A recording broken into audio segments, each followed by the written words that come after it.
Sweep faster, custodian. That's the only trigger a broken woman like you will ever pull again. Major Owen Graves snapped Katherine Blackwood's broom across his knee and threw the splintered halves at her boots right in front of the entire international delegation. The whole range laughed, every officer, every visitor, every man who was supposed to be her brother. And Kate just stood there staring at the broken wood, saying nothing because they'd already decided she was nothing. Damaged equipment, a fairy tale, a cleaner who used to matter. What none of them knew was that in 90 seconds, this discarded woman would pick up a rifle and make a shot that rewrote everything they thought they knew about her. Before we go on, please subscribe to the channel. Follow this story all the way to the end and comment the city you're watching from so I can see how far this story travels. Nobody at Fort Carson used Katherine Blackwood's name anymore. They used other words. They called her the cleaner. They called her the broom lady. A few of the younger ones, the ones who'd never heard a real bullet crack past their heads, called her damaged equipment when they thought she couldn't hear. She always heard. That was the cruel joke of it, actually. Kate Blackwood could hear a whisper across a football field. She could hear a man's heartbeat if the wind was right and the range was quiet, or at least she used to swear she could back when there was still a Kate Blackwood who mattered. Now she pushed a broom along Range 7 every morning at 5 before the sun cracked the mountains, and she collected the brass. Thousands of shell casings. She swept them into little brass rivers and funneled them into buckets, and she carried the buckets to the recycling bin behind the armory, and nobody said thank you, and nobody said good morning, and nobody looked her in the eye. Master Sergeant James Reeves looked her in the eye. Once. On her third week of custodial duty, he'd walked past her with a cup of coffee, stopped, turned around, and stood there watching her sweep for almost a full minute. Kate had felt it. You always feel it when someone's really seeing you. She'd looked up ready to snap at whatever fresh insult was coming, and instead the old SEAL had just nodded. Slow, deliberate, like a man confirming something he already knew. Morning, Blackwood, he'd said and walked on. 2 words. First time in 4 months anybody had used her actual name. Kate had gone into the supply closet afterward and cried for 6 minutes, and she'd hated herself for every second of it. That was the thing people didn't understand about being broken. It wasn't the leg. The leg had healed. The doctors had done their job and the physical therapists had done theirs. And if you watched her walk across the parade ground, you'd never know an IED had thrown her 20 feet through the air and put a piece of Afghan road through her hip. No, the break was somewhere they couldn't stitch. The break was in the belief. And once a sniper stops believing the Army has no use for her, because a sniper who doubts is a sniper who misses, and a sniper who misses is a liability with a very expensive rifle. So they took the rifle, and they gave her the broom. You know, she used to be something a young corporal named Diaz said one afternoon watching Kate cross the yard with 2 buckets of brass. He said it quietly to the man beside him, but he was young and he didn't understand acoustics the way she did. Used to be, the other soldier grunted. Key words. Now she's a ghost story they tell in the barracks. You believe that 2,800 meter thing, I don't. Nobody hits at 2,800. That's a fairy tale they made up so the recruiters have something to brag about. Kate kept walking. She didn't turn her head. But something old and cold flickered behind her ribs, and for the first time in a long time, it wasn't shame. It was something closer to anger, and anger at least was alive. The 2,800 meter thing was not a fairy tale. Kate remembered it the way you remember the worst and best moment of your life, all fused into one. Kunar Province. A ridgeline. 12 of her brothers pinned in a wadi with a machine gun team walking rounds down on their heads, and the closest air support 40 minutes out, and 40 minutes might as well have been 40 years. She'd had one shot. One. Across a valley so wide the target was a smudge, a suggestion of a man, a heat shimmer behind a rock. 2,847 meters. The math said impossible. The wind said impossible. Everyone in her ear said, fall back, Blackwood. It's too far, don't waste it. And her father's voice, dead 6 years by then, had said something else. Breathe, Katie. Let the bullet find the future. She'd fired 4.5 seconds of flight, and 12 men came home. That was the shot that made her a legend. And that was the shot that eventually made her a broom. Because the Army loves a legend right up until the legend gets blown up and starts flinching And then the legend is just a woman with a bad hip and a 1,000-yard stare who can't be trusted to hit a barn from inside the barn. She'd tried to explain it to the review board. "I don't doubt the range," she'd said. "I doubt me." And they'd nodded and they'd filed the paperwork. And here she was, sweeping. The delegation changed everything, though she didn't know it yet on the morning it arrived. She heard the convoy before she saw it. Government sedans, the heavy kind, 3 of them. And she heard the announcement crackle over the base PA the day before, so she knew what was coming. An international shooting demonstration, observers from allied nations. A goodwill event, they called it, a chance for the world's best long-range marksmen to swap techniques and shake hands and pretend they weren't all quietly measuring each other for a coffin. The base was buzzing, the good shooters, the active duty snipers, they were strutting around like roosters cleaning their rifles in the open, where everyone could see how important they were. Nobody told Kate to attend. Nobody imagined she'd want to.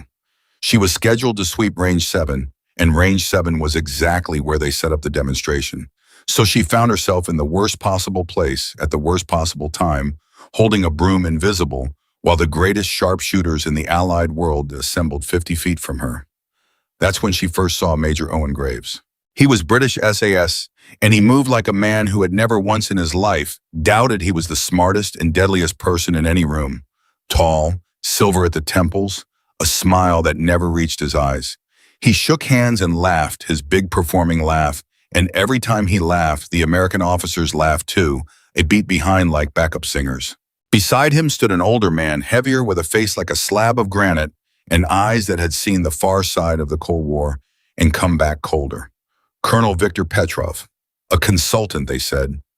Nobody said consultant for whom, and nobody asked, and Kate filed that away because you don't survive as a sniper without noticing the questions people are careful not to ask. "So this," Graves said, sweeping his arm across the range, his voice carrying, "is where America keeps her finest. Marvelous. Truly, I've heard such stories." He let the word stories hang in the air like a bad smell. "Tell me, gentlemen, which of you holds the base record? I'd love to shake the hand of the man who did it."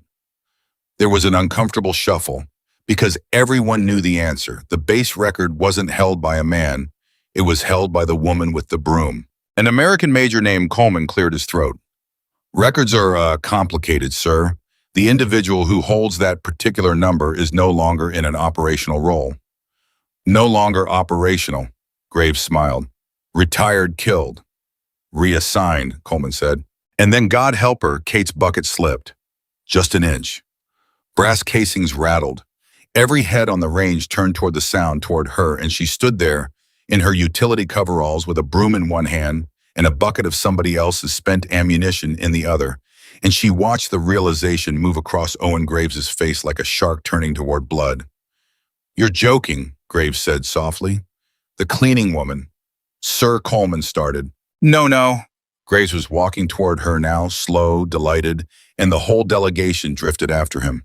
"This is marvelous. This is exactly the sort of thing I came all this way to see. The great American sniper legend." He stopped 3 feet from her. He looked her up and down, the coveralls, the broom, the brass. "Tell me your name." Kate looked at him. She could have said nothing. That's what she'd been doing for 4 months. Saying nothing had become her whole personality. But something in the way he was smiling, something in the way he was already turning to the crowd to enjoy their laughter before she'd even opened her mouth, lit a match somewhere deep down. "Blackwood," she said. "Staff Sergeant Blackwood." He tasted it. "And what was your record, Staff Sergeant Blackwood, before you took up the noble art of janitorial work?" 2,847 meters, she said, flat, no pride in it, just the number. The range went quiet. Then Graves laughed and the crowd laughed with him, and it was the ugliest sound she'd heard in a long time. 2,847 meters, he repeated, wiping an imaginary tear from his eye. "Do you know my confirmed record is 2,978? A real record, witnessed, documented, not a barracks legend told to frighten new recruits." He leaned in, dropping his voice just enough that it felt intimate and cruel. "I'll tell you what I think, Sergeant. I think your number is a story. I think somebody needed a hero and you were convenient. And I think the reason you're holding a broom instead of a rifle is that everyone here knows the truth and is too polite to say it. And there it was, the thing nobody had ever said out loud, the thing she said to herself every single night. He'd found it in 30 seconds, this stranger, and he'd said it to her face in front of everyone, and the worst part, the absolute worst part, was that she believed him. She looked down at the broom. "That's what I thought," Graves said and turned away. "Major Graves." The voice came from the edge of the range, low, rough, the kind of voice that didn't need to be loud because when it spoke, everyone stopped to hear it. Master Sergeant James Reeves stepped out from behind a stack of ammunition crates where he'd been standing the entire time watching, and Kate hadn't even known he was there, which told you everything about why they called him Ghost. "And who might you be?" Graves said. "Nobody important," Reeves said.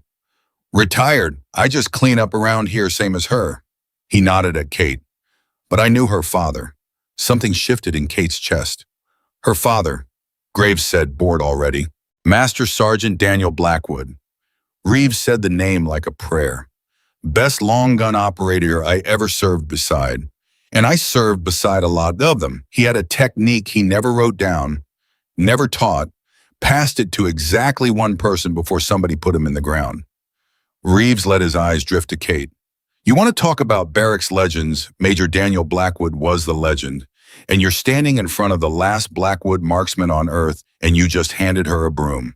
The range was dead silent now. Graves recovered fast, you had to give him that. "A touching story, old man, but stories aren't shots. Anyone can claim a bloodline." He turned, scanning the range, and his eyes landed on something far, far down range. A steel silhouette target, barely visible, set up not as part of the demonstration, but as a kind of joke, a distance nobody was ever meant to attempt. He pointed. "There, that plate. My people ranged it this morning at 3,285 meters. No one alive has ever made that shot on demand.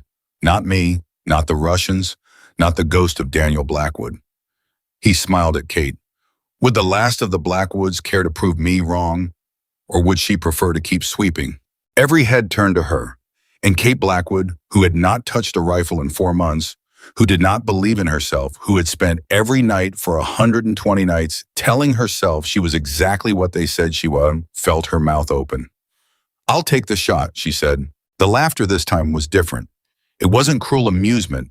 It was disbelief bordering on pity. Major Coleman actually stepped forward. "Sergeant Blackwood, you don't have to. This isn't. He's baiting you. Stand down." "I'll take the shot," she said again, and she was as surprised as anyone. Reeves crossed to her. He didn't smile. He put a hand on her shoulder and he leaned in close and he said something only she could hear. "Your father made a shot like this once," he said. "Longer than this. In worse wind. And he told me afterward the secret wasn't the rifle and it wasn't the math. He said the secret was that he stopped trying to hit the target.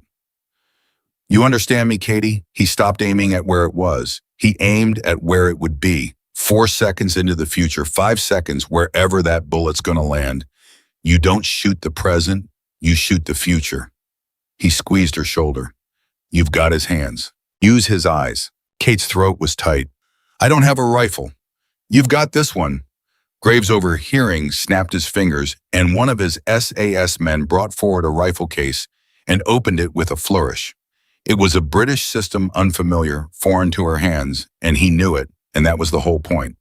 "Use mine, I insist. I'd hate for you to blame the American equipment when you miss." There it was. He'd stacked the deck. An unfamiliar rifle. An impossible distance. A hostile crowd. Wind she hadn't read in months coming off the mountains and gusts that shoved at her coveralls. Everything designed so that when she failed, and she would fail, the failure would be total and public and would confirm forever what everyone already believed. Kate looked at the rifle. Then she looked downrange at the smudge of steel 3,285 meters away, a target so distant it wasn't even a target anymore, just an idea of one. "Marcus," she said. A young soldier near the back straightened. Corporal Marcus Webb. He'd been her spotter once, back when she had a spotter, back when she was somebody. He'd never stopped believing in her, not out loud, and he'd taken more grief for it than anyone. He pushed through the crowd.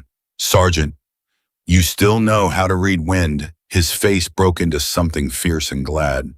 "Never forgot how, ma'am." "Then get on the glass." She knelt, ignoring the flare of pain in her hip, and she settled behind the unfamiliar rifle in her hands. Her father's hands found the positions on their own, muscle memory older than her doubt. "Give me a call." Marcus dropped prone beside her, spotting scope up. "Full value wind left to right, she's gusting 9 to 13. It's dirty Kate. It's changing on you." He kept talking numbers and holds, and something in Kate that had been asleep for 4 months slowly, painfully began to wake up. Graves watched with his arms folded and his smile fixed. Petrov watched with no expression at all, and that was somehow worse. Reeves watched from just behind her shoulder, silent again, a ghost again. Kate put her eye to the scope. The target swam into view, tiny dancing in the mirage, and she couldn't do it. Her heart was slamming. Her hands, steady a moment ago, began to tremble. The doubt came roaring back like the tide, and every voice she'd absorbed over 4 months screamed at her at once. Damaged equipment. Broom lady. Fairy tale. You'll miss. You'll miss in front of everyone, and then you'll finally know, and so will they, that they were right about you the whole time. The crosshair jumped and shuddered across the steel plate, unable to settle, and a bead of sweat ran into her eye. And she thought, I can't. He's right, I'm going to miss. "Katie." Reeves's voice quiet behind her. "Where's your father right now?" The question was so strange, it cut through the panic. "What, Daniel Blackwood, where is he?" "He's dead," she whispered. "No." A pause. "He's in your hands. He's in your breath. He's 4 seconds down range waiting for you to send the bullet to him. All you gotta do is breathe and let it go find him." And something happened to Kate Blackwood that she would never fully be able to explain to anyone afterward. Her breathing changed. It slowed, and then it slowed again, deeper than sleep, the old rhythm her father had drilled into her before she was tall enough to see over a bench rest. In, hold. The pause. The Blackwood pause, the one no textbook taught, the one that lived in the gap between two heartbeats where the whole world went soft and silent and slow. The trembling stopped. Not because she forced it, because there was suddenly nothing left in her to tremble. The crowd disappeared. Graves disappeared. The pain in her hip disappeared. Even the doubt, that faithful companion of 4 months, went quiet because in the Blackwood breathing there was no room for anything but the shot. The mirage stopped looking like chaos and started looking like a river, and she read the river the way her father taught her, and she saw the wind not as a problem, but as a road the bullet would travel, curving and dropping through 4.5 seconds of empty air. Her crosshair drifted off the target. Marcus saw it and almost said something, almost corrected her, and then he understood, and his mouth closed. She wasn't aiming at the plate. She was aiming at a patch of empty sky above it, and to the left at a point where nothing was at the place where the bullet would arrive after gravity and wind and the curve of the earth itself were done having their say. She was aiming at the future. "Send it when you're ready," Marcus breathed. "I've got nothing to add. It's yours, Kate. It's all yours." Kate Blackwood found the pause between her heartbeats. And in that pause, she was not a broken soldier. She was not a cleaner. She was not damaged equipment or a barracks legend or a woman anyone got to pity. She was the last of a bloodline of marksmen stretching back further than the country she served, and she was about to remind the entire world of a truth it had let itself forget. Her finger took up the slack. One shot fired. The crack rolled across the range and slapped off the mountains and came back, and then there was nothing. No sound at all. 3,285 meters is a long way for a bullet to travel. It is a long, long time to wait, and every single person on that range held their breath through all of it. Graves included, his smile finally faltering as the seconds stretched and stretched. 1 second, the bullet climbed and began to fall. 2 seconds, the wind pushed it and it went where Kate had told it to go. 3 seconds, Marcus had his eye jammed against the spotting scope, not breathing. 4 seconds. And then far down range, so far away the sound would take another 10 seconds to crawl back to them. The steel silhouette rocked backward on its stand. Center mass. Marcus made a sound that wasn't a word. Reeves closed his eyes.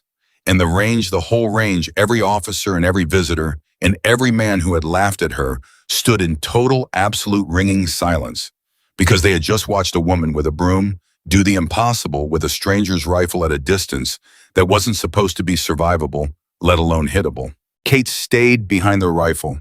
She didn't cheer. She didn't cry. She just breathed in the old rhythm and she thought, "Hi, Dad. I found you."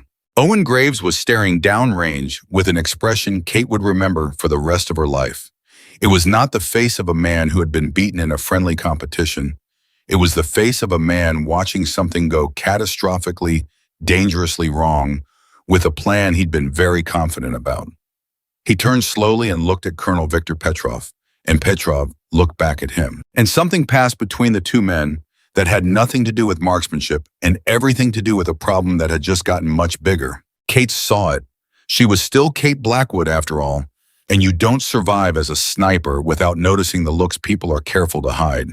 And a cold thought slid into the warm glow of her impossible shot, a thought she didn't understand yet but couldn't shake.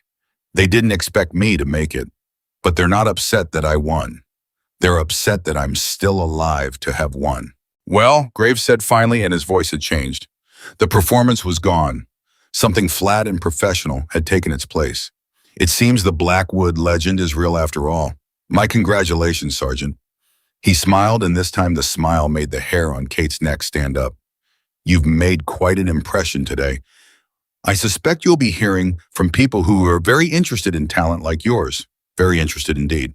He turned to leave, and Petrov turned with him, and the two of them walked off the range with their heads bent together, talking low, and Kate watched them go and felt the strangest certainty settle into her bones. That this was not the end of anything. That she had not just won a competition.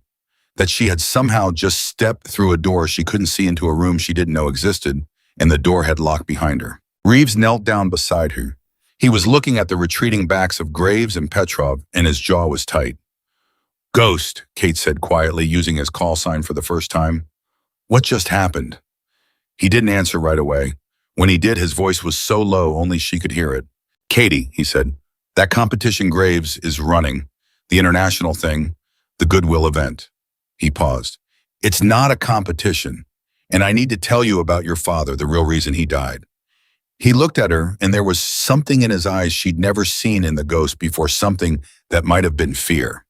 "And I need to tell you about a whistleblower named William Reeves, my brother, who's scheduled to testify in Scotland in 11 days, and who I think you were just recruited to kill." The brass casings glinted at Kate's feet, the ones she'd been sweeping when the day began a lifetime ago, back when she was nobody. She looked at them. Then she looked downrange at the steel plate still rocking gently on its stand, at the impossible thing she'd just done. And Staff Sergeant Katherine Blackwood understood with the same cold clarity she used to read the wind that the shot that was supposed to save her had just aimed her whole life at a target she never chose. "Talk," she said. "Right now, tell me everything." And the ghost began to talk. They found an empty maintenance room behind the armory, and Reeves shut the door and stood with his back against it, like he expected somebody to try coming through. Kate sat on an overturned crate, still in her coveralls, still with brass dust on her hands, and she waited. She'd learned a long time ago that when a man like the ghost decided to talk, you didn't rush him. You let him find the beginning. "Your father didn't die in a training accident," Reeves said. Kate had known that for years. She'd known it the way you know a thing in your gut without a shred of proof, the way she'd known the wind on the range before Marcus called it. But hearing someone else say it out loud made it real in a way it had never been real before, and she felt her hands tighten on the edge of the crate. "The report said his rifle malfunctioned," she said. "A catastrophic failure. They said the bolt let go and it killed him." "The report was written by people who wanted him dead," Reeves said. "Daniel Blackwood was the best I ever saw, Katie. You don't get to be the best by being careless with a bolt. Your father cleaned his rifle like it was scripture. That gun didn't fail. Somebody made it fail, and they did it because he'd found something." "Found what?" Reeves pushed off the door and crossed the little room and crouched down in front of her so they were eye to eye. "Ever hear the phrase cold fire?" Kate shook her head slowly. "No." "Good. That means it's still working the way it's supposed to." He rubbed a hand across his jaw. "There's a network, Katie. Been around longer than you've been alive, since the tail end of the Cold War. Started as something almost respectable, if you squint. A back channel, a way for certain governments to get certain things done without leaving fingerprints. But networks like that don't stay respectable. They get hungry. They figured out there was more money in the private side than the government side, and somewhere along the way, coal fire stopped working for anybody's country, and started working for whoever paid the most. Working how? They take operators. Reeves said it flat. The best ones. The ones with skills that can't be replaced and records that can be buried. Snipers mostly. Men and women who can end a life from a mile away and vanish before the body cools. They find them when they were broken, when they're raw, washed out, discarded, angry, forgotten. When the country they bled for has thrown them on the scrap heap and handed them a broom.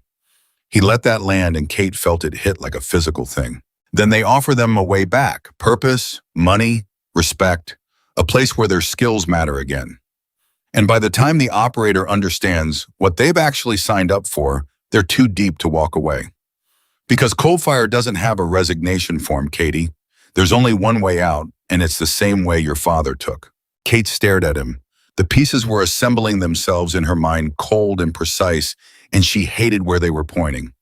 The competition, she said, the competition. Graves's Goodwill event, the international thing. It's a hunting ground, Reeves said.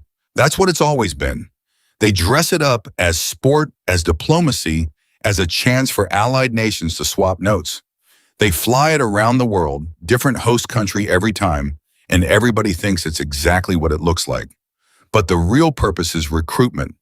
They put the best shooters in the world under pressure in public, and they watch. They're not looking for who wins. They're looking for who's desperate. Who's got the skill, but nothing left to lose? Who could disappear tomorrow and nobody would come asking? He held her eyes. Whose had been sweeping brass off a range for 4 months while their own unit calls them damaged equipment? The room was very quiet. You're telling me they came here for me, Kate said.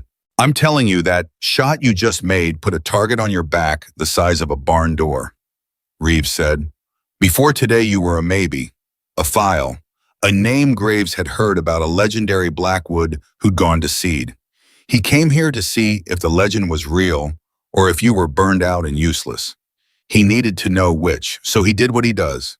He humiliated you. He broke your broom in front of everybody. He called you a fairy tale to your face. Reeves's voice hardened. That wasn't cruelty for its own sake, Katie. That was a test. He wanted to see if there was anything left under the ash. He wanted to see if you'd break all the way or if you'd pick up a rifle. Kate's stomach turned over, and I picked up the rifle. And you made a shot that no one in that man's entire network could make. Reeves stood up. You didn't pass his test. You blew the top off it. Right now, tonight, Owen Graves is on a secure line telling somebody very far up the chain that the Blackwood asset is not only real, she's better than anyone they've got. Better than him, better than Petrov ever was. He shook his head. You didn't win a competition today. You just became the most valuable recruitment target Coldfire has seen in 20 years. And the most dangerous loose end if they decide they can't have you. Kate stood up too because she couldn't sit anymore. Her hip protested and she ignored it. Then I say no. Whatever they offer, I say no. And I go back to sweeping brass and this all goes away. Reeves laughed and there was no humor in it at all. You think it works like that? Katie listened to me very carefully. There are only 3 outcomes for someone in your position. 1, you say yes, and you become one of them, and you spend the rest of your life killing strangers for money until they use you up and put a bolt through your face. 2, you say no, and you become a liability who knows too much, and they solve that problem the way they solved it with your father. He paused. Or 3 what?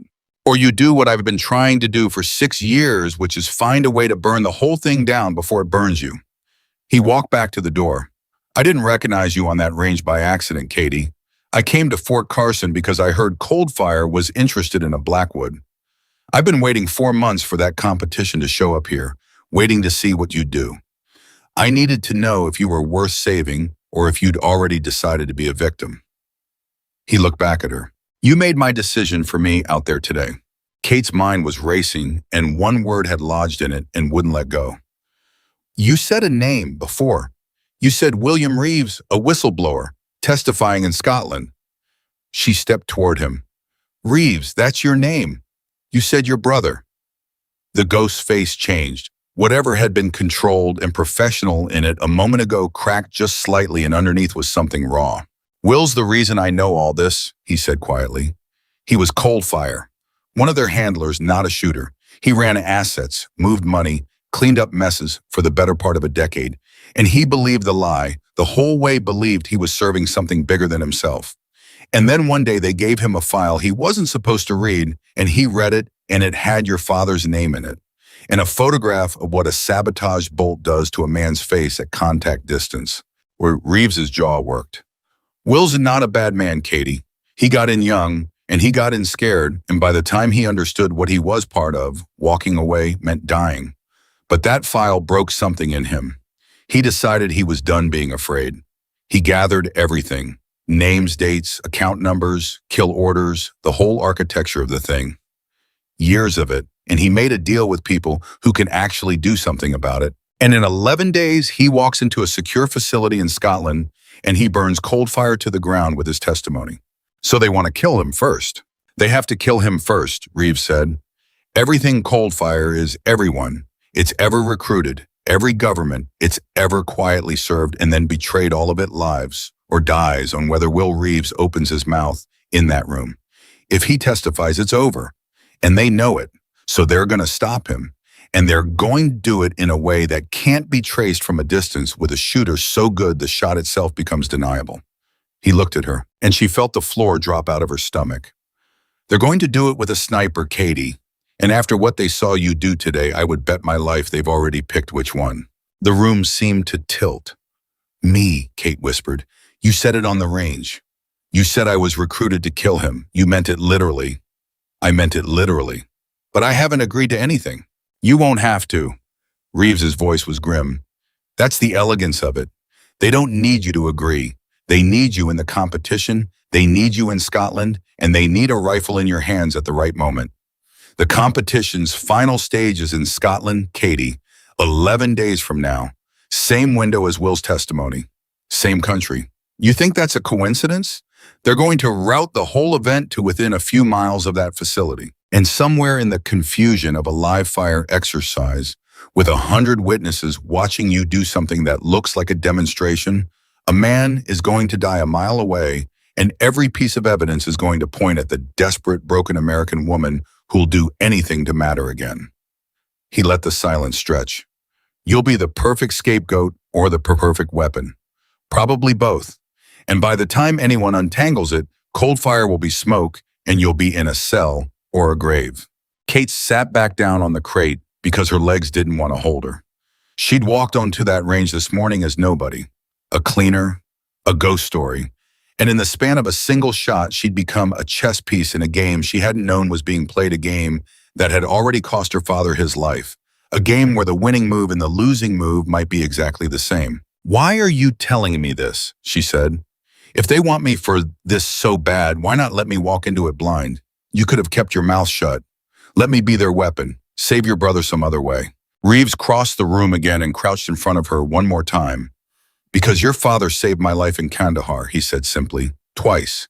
And because he asked me something the last time I ever saw him, 3 weeks before that bolt let go. He said, Jimmy, if anything ever happens to me, you find my Katie and you don't let them do to her what they're trying to do to me. He knew Katie. He knew they were closing in. And I promised him. I've spent 6 years keeping half of that promise from a distance, watching your file waiting. And today I finally get to keep the other half. His voice roughened. I'm not going to let them turn you into your father's killers. Not while I'm breathing. So no, I'm not letting you walk in blind.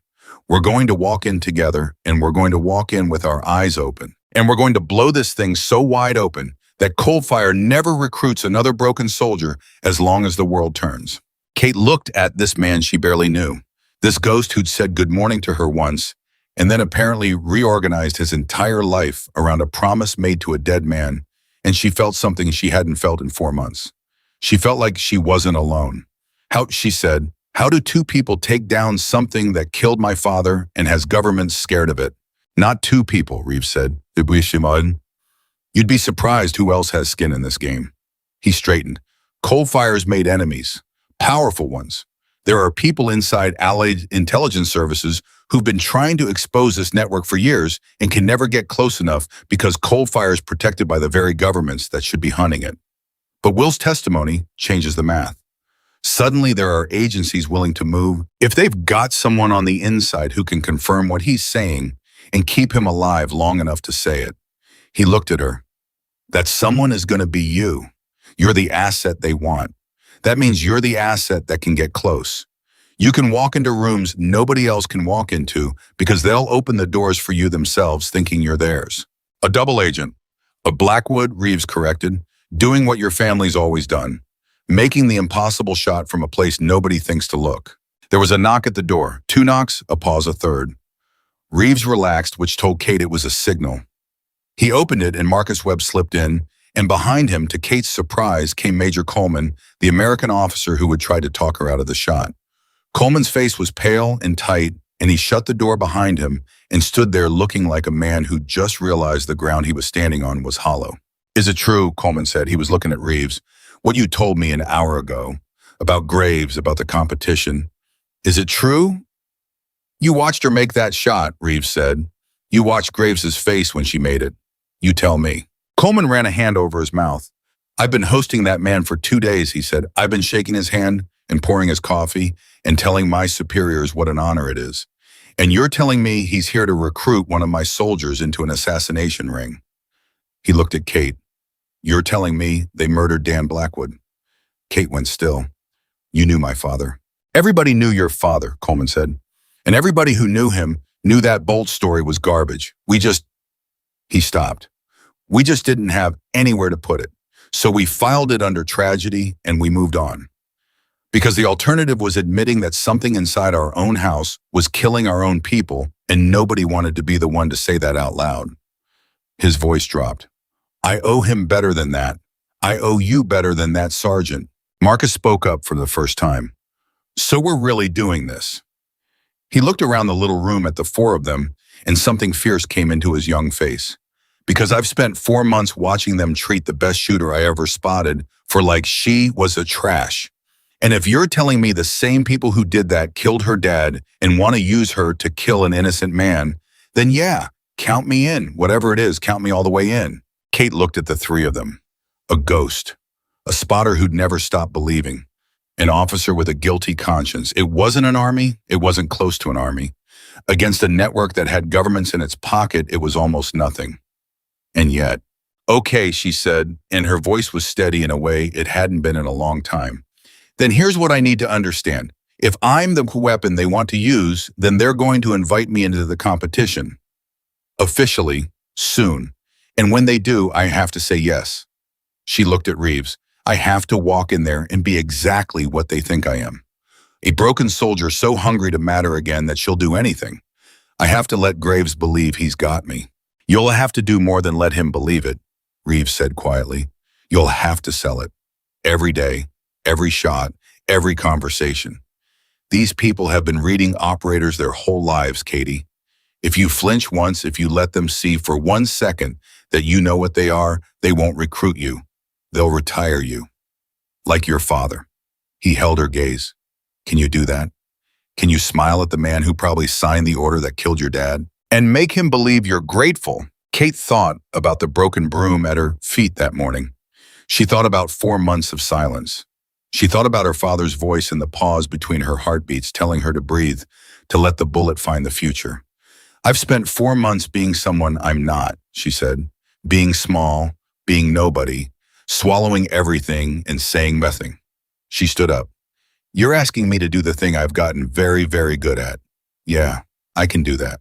That was when the door opened again, without a knock this time, and a man in a pressed uniform Kate didn't recognize stepped halfway into the room. He was one of the delegation's aides, a young officer with a clipboard and a British accent, and he looked around at the 4 of them clustered in the maintenance room with mild professional confusion.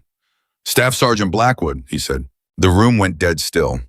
Kate felt Reeves shift almost imperceptibly, felt him move his weight in a way that put him between her and the door. Marcus stopped breathing.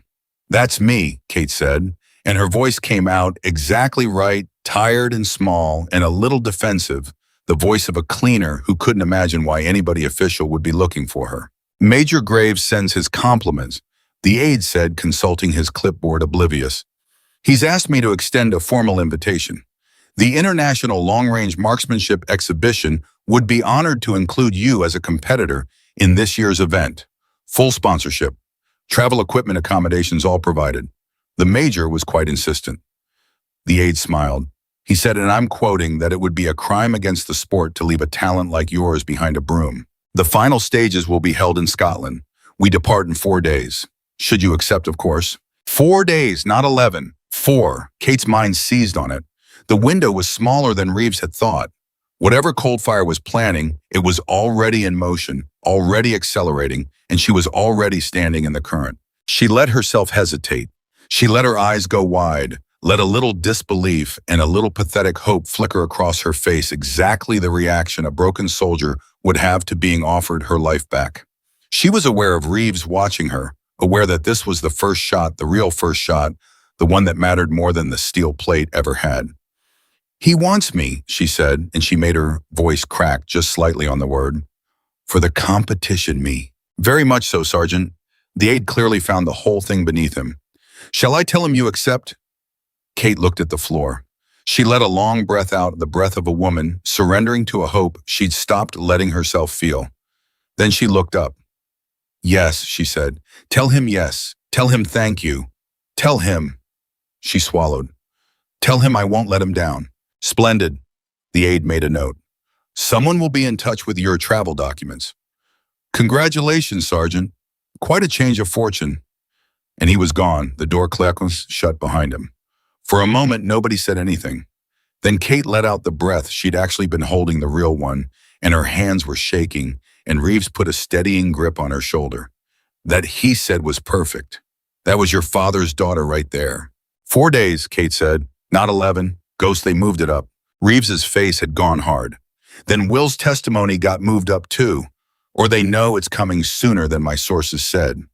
He turned to Coleman. I need everything you can get me on that delegation.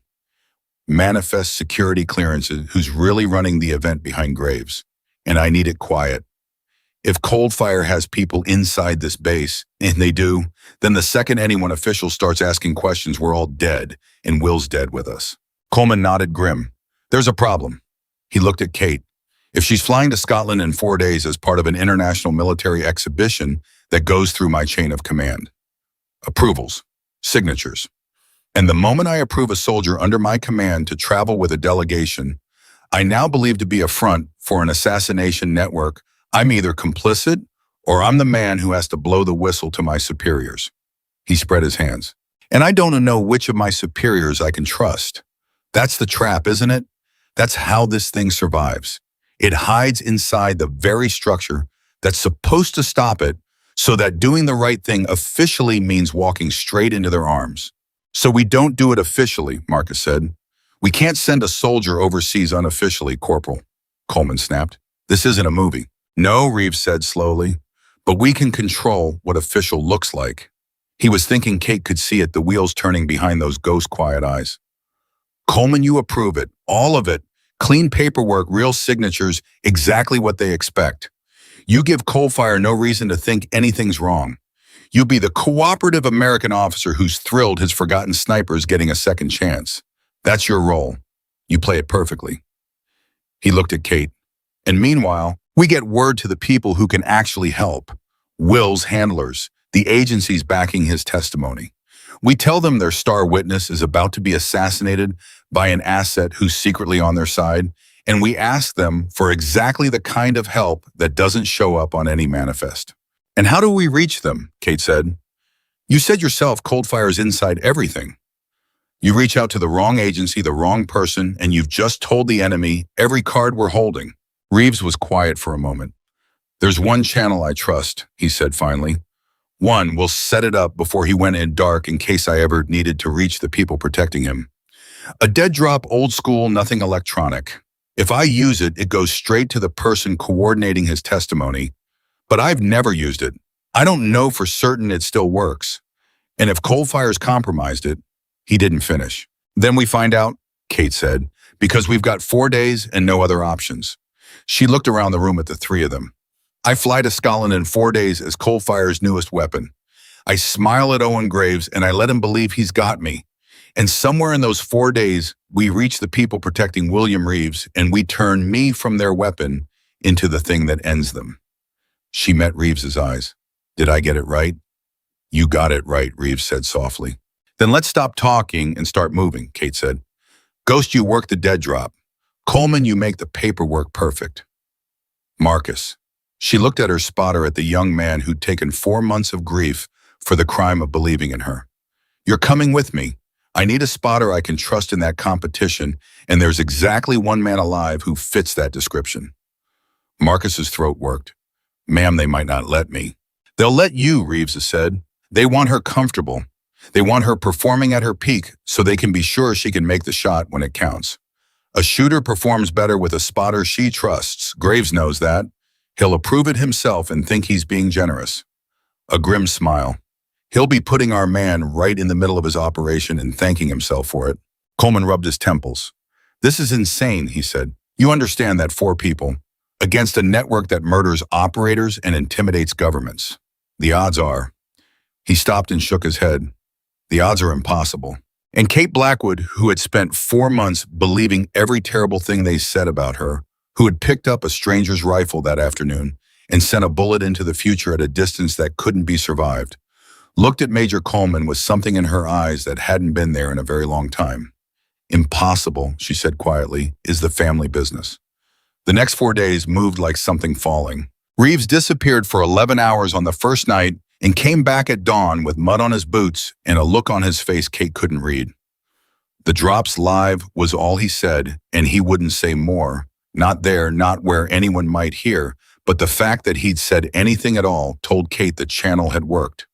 Somewhere, someone protecting William Reeves now knew that a Blackwood was flying into the trap with her eyes open. Coleman played his part like a man who'd found religion. He approved the travel documents with a flourish, congratulated Kate loudly and publicly in the mess hall, so that half the base heard. It made a whole performance of the forgotten soldier getting her shot. He requested Marcus Webb be attached as her spotter, framed it as a morale matter. And just as Reeves had predicted, the approval came back within hours, signed off by the delegation itself. Graves wanted her comfortable. Graves wanted her sharp. Graves was, without knowing it, building the exact team that intended to destroy him. And Kate had the hardest job of all because Kate had to walk around Fort Carson for 4 days being watched. She knew she was being watched. She could feel it the way she'd always been able to feel a scope trained on her from a tree line. Somewhere in that delegation, somebody was studying her, reporting on her, confirming that the asset was stable and eager and unaware. So she gave them exactly what they were looking for. She practiced on the range with a hunger she made sure they could see. She was polite to the delegation, deferential to Graves, pathetically grateful for her second chance. She let them watch her become the weapon they wanted. Only at night alone in her quarters did she let the mask come off. And in the dark, she thought about her father. She thought about a sabotaged bolt and a man who cleaned his rifle like scripture. She thought about a promise made to a dying man by a soldier called Ghost. And she practiced her breathing, the old Blackwood rhythm, in and hold, and the long, slow pause between heartbeats, and she reminded herself who she actually was under the mask. Because the most dangerous thing about wearing a mask for people who read people for a living is that you can forget it's a mask. On the 3rd night, Graves found her on the range. She was alone, running dry drills in the dark, and she felt him before she heard him, that same cold tree line feeling. And she made herself finish the drill before she turned, because a hungry recruit wouldn't be startled by anyone. She'd be too focused. She'd be showing off. You've got quite an appetite for it, Graves said, stepping out of the dark. Practicing at midnight, in the cold, alone, he smiled that smile of his. That's the mark of someone who's been starved, Sergeant. Someone who was given a gift and then had it taken away and can't quite believe it's being offered back. I don't sleep much, Kate said. Never have. Might as well train. Graves came closer, and he looked out downrange into the dark in the direction of the steel plate she'd hit 3 days before. I owe you an apology, you know.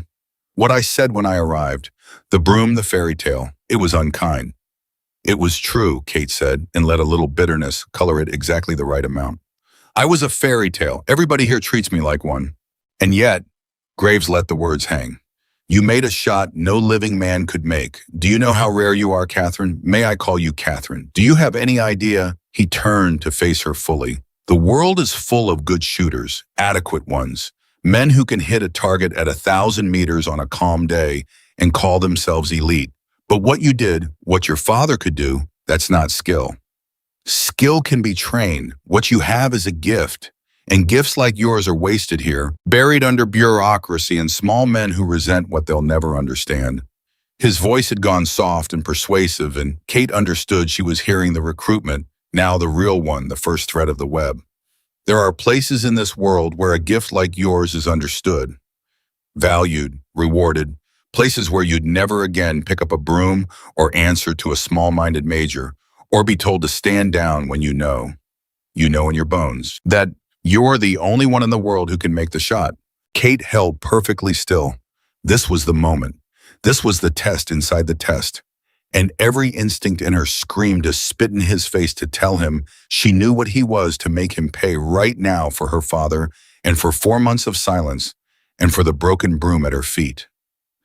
Instead, she let her breath catch. She let her eyes go just slightly wet in the cold.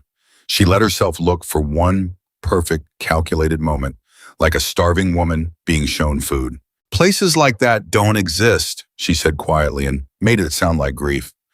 Not for people like me. I stopped believing that a long time ago. Graves smiled, and it was the smile of a man who thought he'd just found the exact soft place he'd been looking for. You'd be surprised, he said gently, what exists, Katherine, for the right person. He put a hand on her shoulder, and it took everything Kate had not to break it at the wrist. Come to Scotland, shoot the way you shot today, and I promise you by the end of this competition, you'll understand that the broom was never who you were. It was only where they hid you. He squeezed her shoulder once and stepped back. Get some sleep. We fly tomorrow. He walked off into the dark, and Kate stood there alone on the range with her heart hammering and her father's killer's warmth still on her shoulder, and she waited until she was absolutely certain he was gone before she let the mask drop. Then she knelt down in the dark, and she breathed in and hold, and the long pause, and she whispered to a man 6 years dead. I found Dad, she said. I found the ones who did it. And I'm going to walk right into the middle of them, and I'm going to smile the whole way, and then I'm going to burn it all down. Her hands were steady now, steadier than they'd been in 4 months. You taught me to shoot the future. So watch me. Watch where this bullet lands.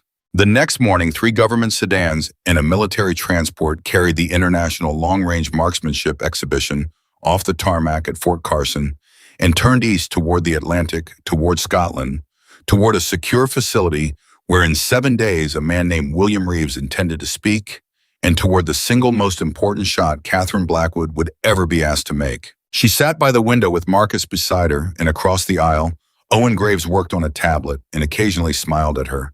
And somewhere behind them, Colonel Victor Petrov sat like a slab of Cold War granite and watched everyone and said nothing. And Kate looked out the window at the country falling away beneath her, the country her father had died, for the country that had handed her a broom. And she thought about the 4 impossible days behind her and the 7 even more impossible ones ahead. She had walked into the trap. That was the plan. She'd walked in smiling, walked in grateful, walked in wearing the face of exactly the broken weapon they wanted her to be. And the only people in the world who knew the truth were a ghost, working a dead drop 3,000 miles away, a guilty officer covering their tracks, and the young man in the seat beside her who had never once stopped believing. Marcus leaned over under the drone of the engines and spoke so quietly only she could hear. You good, he said. Kate watched the coastline disappear beneath the wing. When she answered, her voice was calm and low and absolutely certain. I'm exactly where they want me, she said, which is exactly where I need to be. She turned from the window and looked at her spotter, and something old and dangerous and unbroken looked back at him out of her eyes. Now we find out if a dead drop in the dark actually reached the right people. Because in 7 days, Marcus, one of 2 men, is going to die in Scotland. Either a whistleblower who's trying to save us all, she paused, or the ones who killed my father. The transport banked out over open water and turned its nose toward Scotland and carried them all toward the reckoning. They landed in Scotland under a gray sky at dawn on the 5th day, and the moment Kate's boots touched the tarmac, she felt the whole game change gears. There was a woman waiting on the runway. She wasn't part of the delegation.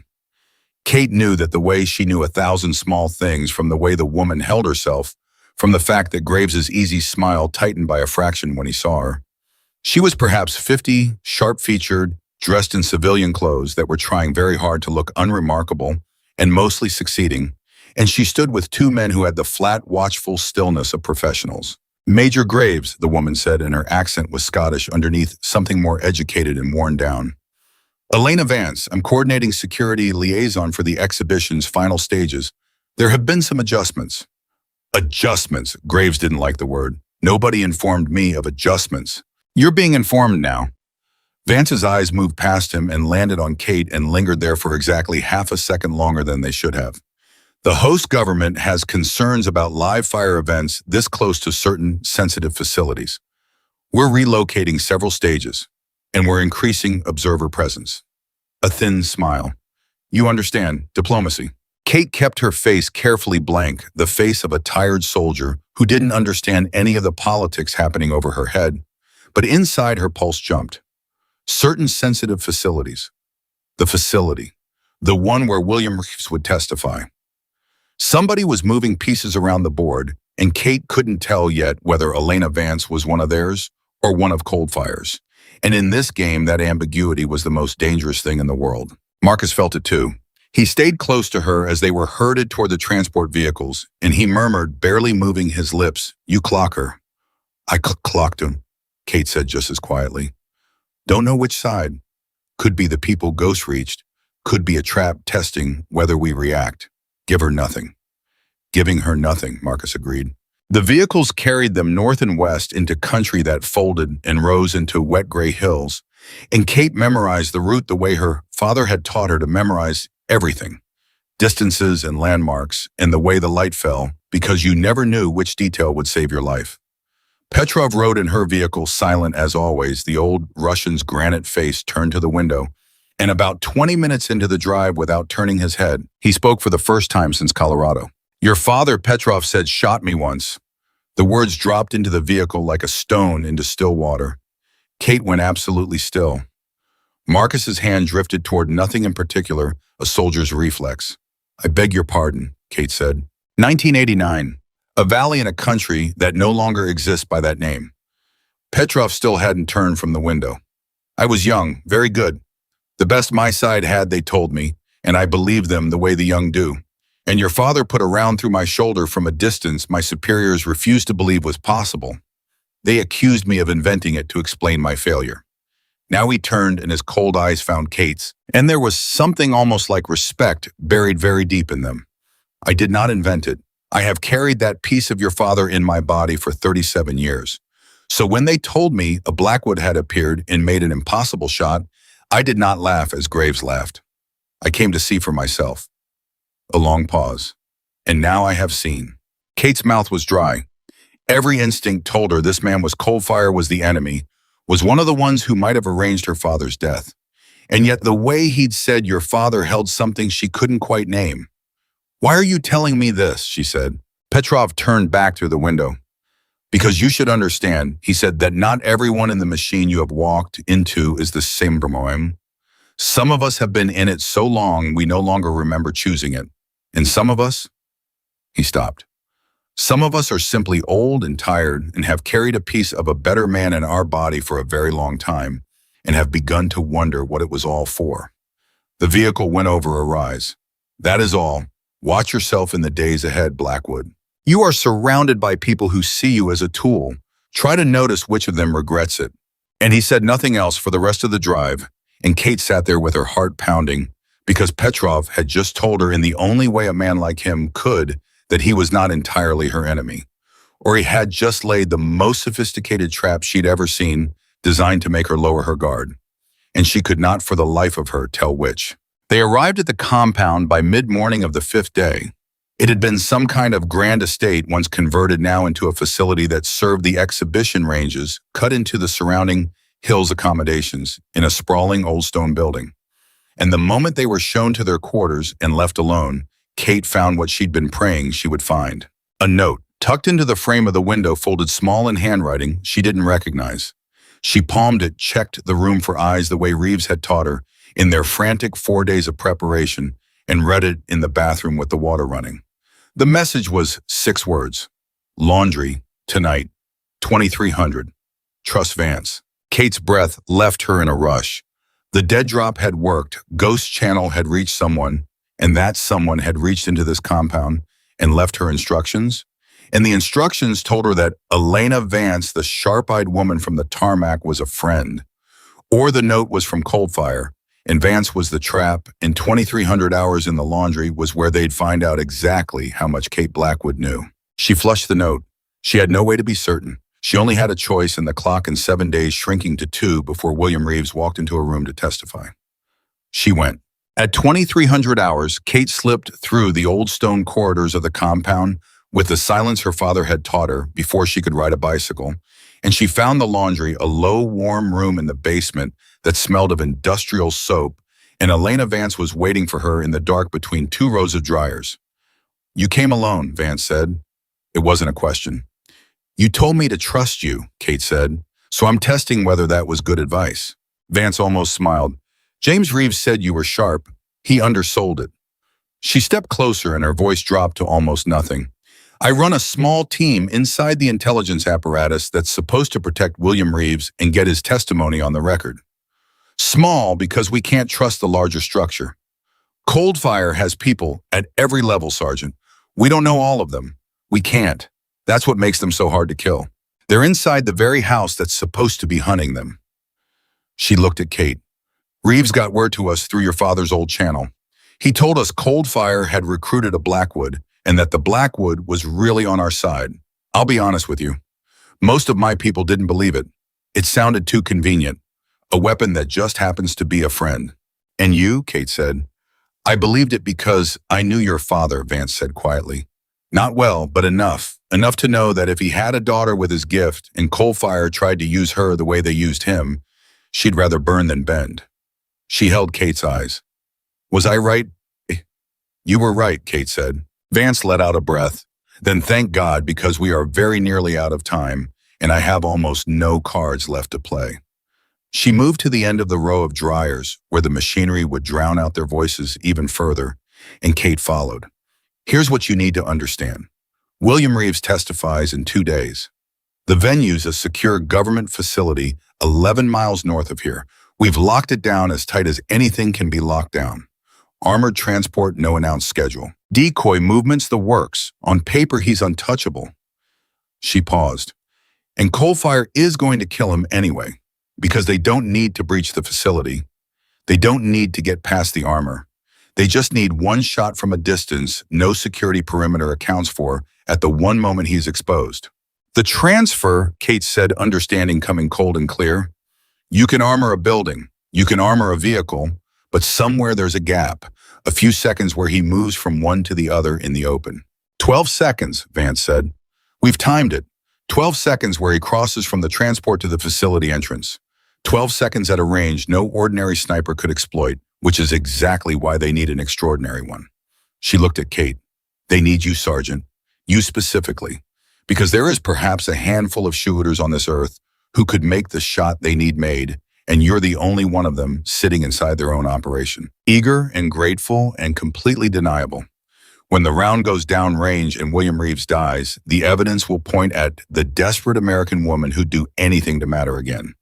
And Coldfire will vanish into the smoke, and my witness will be dead, and everything he knows will die with him." Kate stood in the warm dark and felt the full architecture of the trap close around her, more elegant and more monstrous than even Reeves had described. "So they're going to order me to take the shot." "They're going to order you to take a shot," Vance said, "but not that one, not obviously. That's the genius of it. They won't say kill this man. They'll frame it as a competition stage, a demonstration, a live fire exercise at extreme range, at a specific time from a specific position at a target you'll be told is a steel plate or a moving vehicle or some such. And that position, that time, that line of fire will just happen to intersect with 12 seconds of William Reeves's life." She let it sink in. "You'll pull the trigger thinking you're shooting a demonstration, or you'll pull it knowing exactly what you're doing. But either way, from the outside, it will look like an American soldier assassinated a protected witness. And the beauty of it from their side is that it doesn't even matter whether you know. The bullet does the same thing regardless of what's in your heart when you send it." Kate was quiet for a long moment. The dryers hummed. Somewhere upstairs in the old stone building, Owen Graves was sleeping, And Viktor Petrov was sitting awake with a piece of her father in his shoulder, and a machine that had killed her father was turning its gears toward killing another man in 2 days. Then here's what I don't understand, Kate said. You know all this. You've got it figured down to the 12 seconds. Why not just change the plan? Move Reeves, delay the testimony. Take him a different route. If you know where the shot's coming from, you take away the shot. Because if we move him, they'll know we know, Vance said grimly. And a network that survived 40 years by hiding inside the house doesn't just walk away when one plan fails. They'll find another way, another day, another shooter, and we'll have burned our one advantage, which is that right now, tonight, they don't know that we know. They think their trap is perfect. They think you're theirs. She stepped closer. That's the only card we have, Sergeant. They don't know you're on our side, so we don't take the shot away from them. We let them set it up. We let them walk you all the way to the trigger. And then at the last possible second, when the whole thing is exposed and committed and can't be called off, we turn their weapon against them. Me, Kate said. You, Vance said. You're the shot they can't account for in more ways than one. They've spent all this effort making you the perfect assassin. We're going to make you the perfect witness. When the moment comes, you don't kill William Reeves. You do something they never imagined an asset would do. You expose them in the open in front of every observer at that exhibition in a way that can't be buried. And Reeves lives and testifies, and the whole thing comes apart. She held Kate's eyes. But it only works if you can walk all the way to the edge of that cliff and not flinch. If you can let them believe right up until the final second that you're their weapon. Can you do that? Kate thought about the range at midnight in Colorado and Graves' hand on her shoulder, and how she hadn't broken his wrist. I've been doing it for 5 days, she said. I can do it for 2 more. There's one more thing, Vance said, and something in her voice made Kate go still. And you're not going to like it. She hesitated. We have a leak somewhere in my own team or close to it. Small things, a safe house that got compromised, a movement that got anticipated. We've been assuming it's someone junior, someone we can find and cut out. But after what Reeves told us about you, I've started to wonder if it's worse than that. If Cold Fire has someone very close to me, someone I trust. She met Kate's eyes, which means, Sergeant, that from this moment on, you should trust no one in this compound. Not the observers, not the security, not even entirely me. Because I don't know who's been turned, and neither do you, and the wrong word to the wrong person gets us all killed. Kate absorbed that. Trust no one, not even Vance. The one person who just told her the truth had also just told her not to trust the person telling her the truth, and Kate understood that this was not a contradiction. This was survival. This was the water she was swimming in now. Understood, she said. Good. Vance moved toward the door, then paused. James Reeves is here, by the way, in Scotland. He came over on a civilian flight 2 days ago. He's not inside the compound. We couldn't risk that, but he's close and he's connected to me. If everything goes right, you may not see him again until it's over. If everything goes wrong. She didn't finish.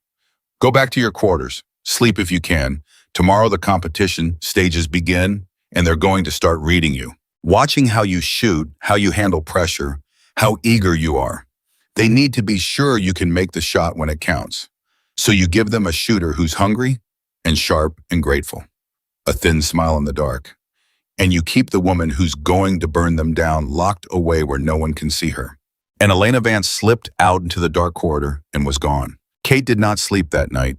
She lay in the dark in the old stone building, and she ran the whole thing over and over, looking for the flaw, looking for the place where it fell apart, and finding too many. A leak in Vance's team, a Russian who might be a friend, or the most dangerous trap of all. And Elena Vance she'd been told to trust and told not to trust in the same breath.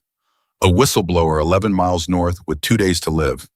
And at the center of it all herself, Katherine Blackwood, the weapon everyone was so sure they understood. The competition began the next morning, and it was, as Vance had promised, a test dressed as sport. The first stage was ordinary on its face. 1,000-meter course of fire, multiple targets, time pressure. The kind of thing Kate could have done in her sleep before the IED and could do awake now if she let herself. And that was the first decision made in a fraction of a second as she settled behind the rifle they'd issued her. How good did she let them see? Too good, and she'd frighten them or make them suspicious of why a broken cleaner was suddenly performing at a level beyond any of them. Too careful, and they'd doubt whether she could really make the shot they needed, and doubt was the one thing that could get her pulled from the operation and get William Reeves killed by somebody else. She had to thread it. She had to be a shooter, recovering her gift, rusty in the small things and terrifying in the big ones. Exactly the kind of asset they'd invested in promising, but not yet fully unleashed. So she shot the first stage well, but not perfectly. She fumbled a mag change on purpose and let the frustration show on her face, the frustration of someone who used to be better. And she nailed the longest target of the stage, the one at the far edge, dead center, effortless. And she let them see that too. Let them see the gift flash out from under the rust. And when she stood up from the mat, she caught Graves watching her with the specific hungry satisfaction of a man watching an investment mature. "You're getting your legs back," he said, coming over. "I can see it, a little more each day." "It's the equipment," Kate said, ducking her head. "I forgot what real equipment feels like. Back home, they had me on a broom." Graves laughed, delighted. "You'll never touch a broom again, Katherine. I promise you that." And he clapped her on the shoulder and moved off, and Kate held her smile until he was gone. Marcus dropped down beside her under the guise of checking in her rifle. "That mag change," he murmured. "You did that on purpose." "Course I did. It was ugly. I almost bought it myself. Then it worked." But the tension underneath was terrible because every hour that passed was an hour closer to William Reeves's transfer, and Kate still didn't know exactly how or when Coldfire would spring their trap, only that it was coming and that she'd have to recognize it in the instant it arrived and make the most important decision of her life with no time to think. The second stage came that afternoon, and it was harder and stranger. Extreme range now past 2,000 meters into the territory where reputations were made and broken. And this time when Kate settled behind the rifle, she caught Petrov watching her from the observer's position, the old Russian's granite face unreadable, and she remembered his words in the vehicle. "Try to notice which of them regrets it." She made the 2,000-meter shot. Not easily and not perfectly, and she let the difficulty show, but she made it, and a low murmur ran through the observers, and she felt the temperature of the whole compound shift, a degree toward her, that dangerous warmth of people deciding she was exactly what they'd hoped. And then as she was breaking down her position, Elena Vance appeared at the edge of the range with a clipboard and the professional mask of a security liaison, and she said loud enough for others to hear, "Sergeant Blackwood, a word about tomorrow's stage logistics." And she drew Kate a little apart, and under the cover of pointing at something on the clipboard, she spoke fast and low. "It's tomorrow," Vance said. "The transfer's been moved up. Reeves testifies tomorrow afternoon, not in 2 days. Someone accelerated it, and I don't think it was our side." Her face was tight, "which means the trap comes tomorrow. Whatever they're planning, it happens during tomorrow's final long-range stage." And Kate, she used the first name and it landed hard. "The final stage position. They've assigned it. You're shooting from an elevated height on the North Ridge. I checked the sight lines an hour ago." She paused.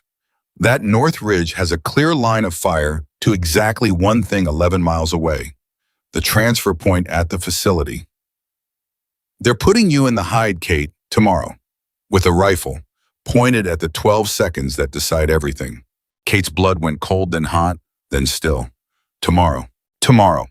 Vance flipped a page on the clipboard, maintaining the performance. "I don't have all the pieces yet. I don't know how they'll frame the order or how they'll make sure you fire at the right instant.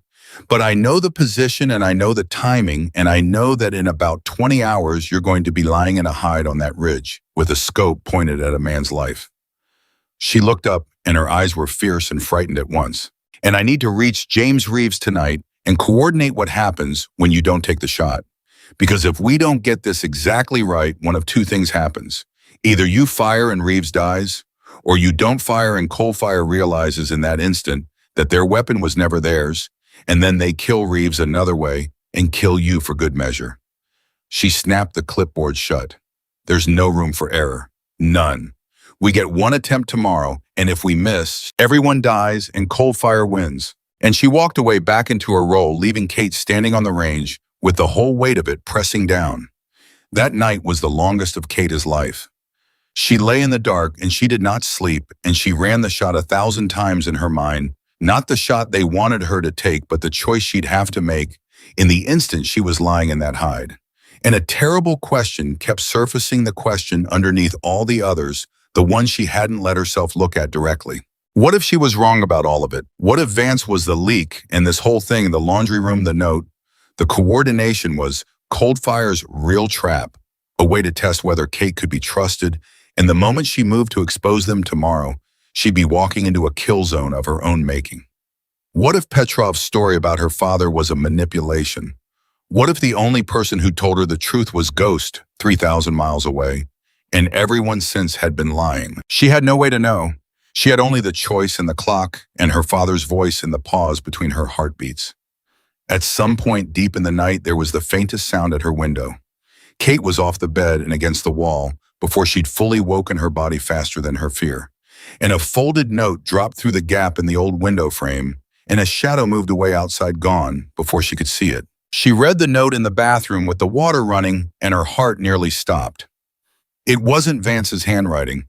It wasn't Ghost's either, the little she'd seen of it. It was a hand she didn't recognize at all, and the message was 4 words. Vance is Coldfire. Kate stared at the 4 words until they blurred. Vance is Coldfire, the woman she'd been told to trust. The leak Vance herself had warned about, close to her, someone she trusted. What if the leak wasn't in Vance's team? What if the leak was Vance? Or what if this note was the trap dropped by Coldfire to turn Kate against the one real ally she had, to isolate her, to make her flinch at the crucial moment and expose herself? 2 notes, 2 truths. Trust Vance. Vance is Coldfire. And in less than 15 hours, Kate would be lying in a hide on the North Ridge with a rifle pointed at a man's life, and she would have to know in that instant which of these was the lie. She flushed the note. She stood in the small, dark bathroom with the water running and her hands flat on the cold sink, and she made herself breathe in and hold, and the long, slow pause, the Blackwood rhythm, the only thing she had left that had never lied to her. And in the pause between her heartbeats, in the place where the whole world went soft and slow and silent, Katherine Blackwood understood something her father had never put into words, but had lived every day of his life until the day the machine killed him. The shot was never really about the target. It was about who you decided to be in the half second before you fired. Everything else, the wind and the range and the math and the lies, all of it was a noise. In the end, there was only her and the trigger and the person she chose to be when everything told her to be someone else. She turned off the water. She went back to bed. She did not sleep, but she was calm now. Calmer than she'd been in 5 days. Calmer than she'd been in 4 months, because she'd stopped trying to figure out who was lying and started getting ready to decide for herself. Tomorrow she would lie in the hide. Tomorrow they would hand her the rifle and point her at the 12 seconds that decided everything. Tomorrow, somewhere 11 miles north, William Reeves would step out of an armored transport into the open, trusting strangers to keep him alive. And tomorrow, in the pause between 2 heartbeats, Katherine Blackwood would decide who she was. She lay in the dark and waited for the light, and somewhere out in the Scottish night, 3 separate forces moved toward the same ridge at dawn each, certain they understood the weapon they were about to unleash, and not one of them, not Graves, not Vance, not even Ghost, truly knowing what Kate had already decided in the pause between her heartbeats. The last thing she thought before the gray light finally came was her father's voice, clear as the day he'd first taught her to breathe. You don't shoot the present, Katie. You shoot the future. So decide what future you want and send the bullet there. The gray light came, and with it came the day everything had been building toward, and Kate Blackwood rose from a bed she'd never slept in and put on the face of the weapon they wanted. They came for her at 0600, not Vance, not Graves. A pair of the delegation's security men she'd never spoken to, polite and flat-eyed, who informed her that the final long-range stage would begin at 1400 hours and that she'd be positioned early to acclimate to the hide.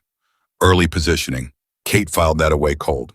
They wanted her in place hours before the shot, isolated, controlled, where they could manage exactly what she saw and when. Marcus met her in the corridor, and she saw the tightness in his young face and knew Vance had reached him too in the night. You hear about the timing, he murmured as they walked. 1400, early positioning. Kate kept her voice level. You still my spotter today. They confirmed it an hour ago. Marcus's jaw worked. Kate, something's wrong.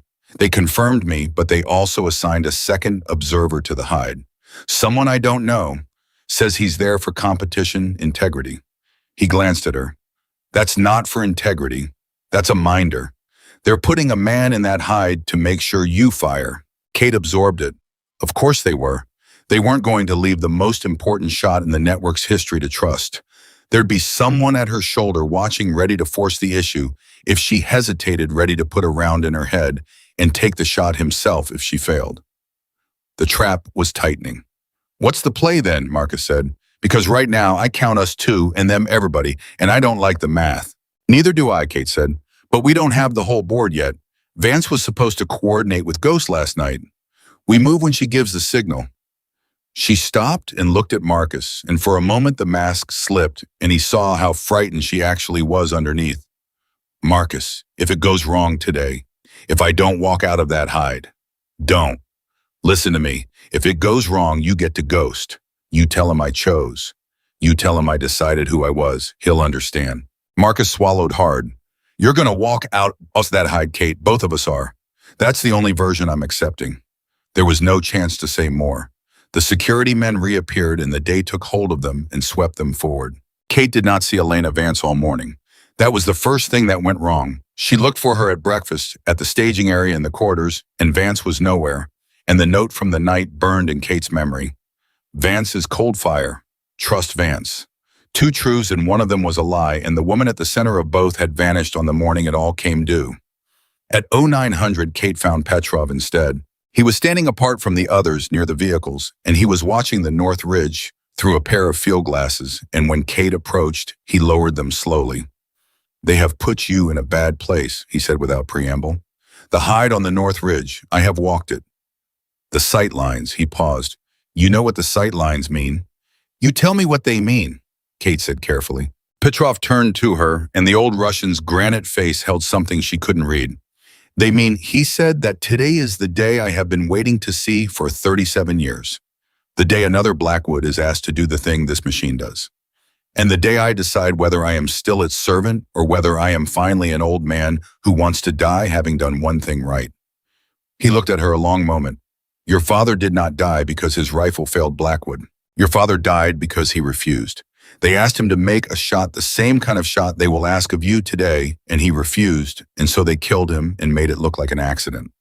I know this. I know it because I was in the room when the order was given. His voice dropped. I did not give it, but I did not stop it, and I have carried that alongside the piece of him in my shoulder for 6 years.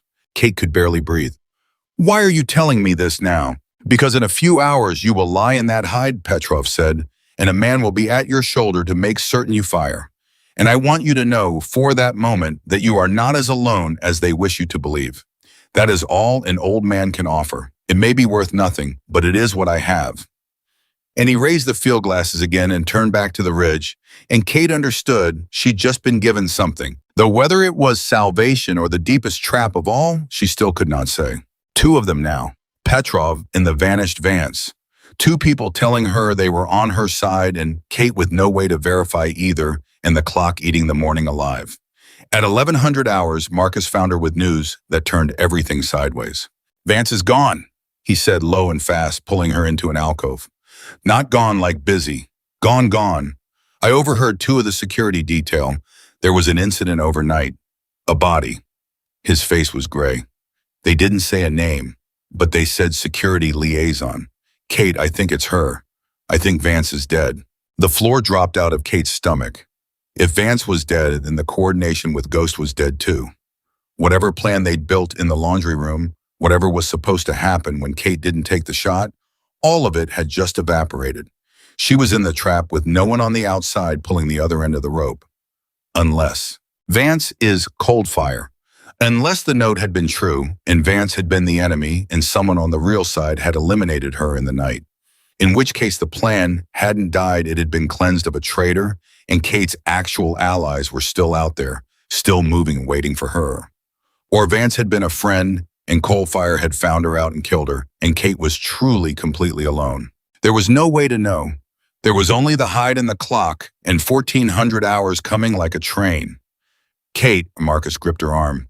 Tell me what we're doing, because I've got no signal, no Vance, no plan, and in 3 hours they put you in a hole in the ground with a killer at your shoulder and a rifle pointed at a man's life.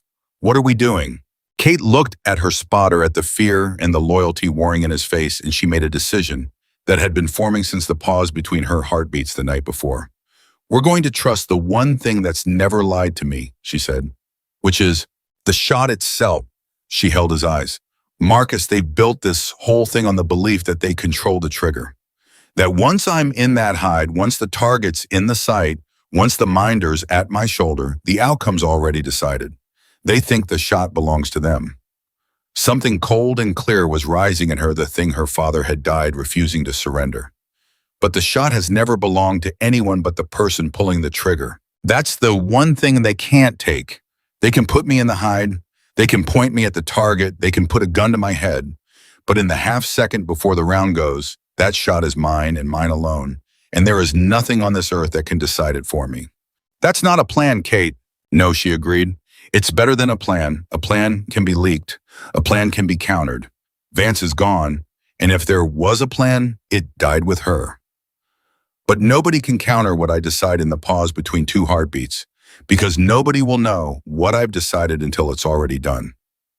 She put her hand over his. Here's your part. When we get in that hide, you spot for me exactly like always. You give me wind, you give me range, you sell it. You make the minder believe we're doing precisely what they want. And you watch me, Marcus. When the moment comes, you watch my breathing. When you see me find the pause, you get down. Flat, because whatever happens next is going to happen fast. Marcus stared at her. You don't even know what you're going to do. I know exactly what I'm going to do, Kate said quietly. I'm going to shoot the future I want. I just don't know yet what the target's going to be. That depends on what I see when I get up there, and I won't know that until I'm in it. She squeezed his hand. Trust me, Marcus. You've been the only one who trusted me for 4 months. Trust me one more time. Marcus held her eyes for a long moment. Then he nodded once the same slow, deliberate nod Ghost had given her on the range in Colorado a lifetime ago. One more time, he said, all the way. At 1300 hours, they took Kate to the hide. It was cut into the North Ridge exactly as Vance had described, an elevated position with a commanding line of fire across 11 miles of Scottish country, and Kate lay down behind the rifle they'd prepared for her and looked through the scope, and there at the very limit of vision, small and gray and ordinary, was a facility, a secure government building, and a stretch of open ground before its entrance where an armored transport would soon stop and a man would soon step out and for 12 seconds be exposed to the sky. The minder was already there. He introduced himself with a name that was obviously false and a smile that never touched his eyes, and he settled in behind Kate, and to her right close enough that she could hear him breathe, and Kate understood without being told that his job was to watch her and that if she wavered, he'd end her. Marcus took his position at her left, spotting scope up, and began to work calling the wind in the calm professional voice of a man doing his job, and only Kate could hear the thread of tension underneath. For an hour they waited. The minder made small talk, testing her, and Kate gave him the answers of a hungry recruit, eager and grateful, and a little nervous in the way anyone would be before the biggest shot of her career. She spoke of the competition. She spoke of proving herself. She let him hear exactly what Cold Fire had trained him to listen for, and she watched him relax by degrees, watched him decide she was solid, watched him decide the asset would perform. And underneath she breathed, in and hold in the long, slow pause, getting ready.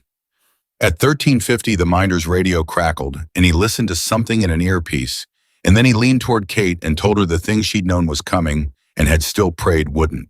Change to the final stage, he said, easy casual like it was nothing. The steel target's being moved. New coordinates coming to your ballistic computer now. You'll fire on my mark at the designated time exactly as ranged. Simple demonstration shot. Extreme distance. Just like the one in Colorado. He smiled.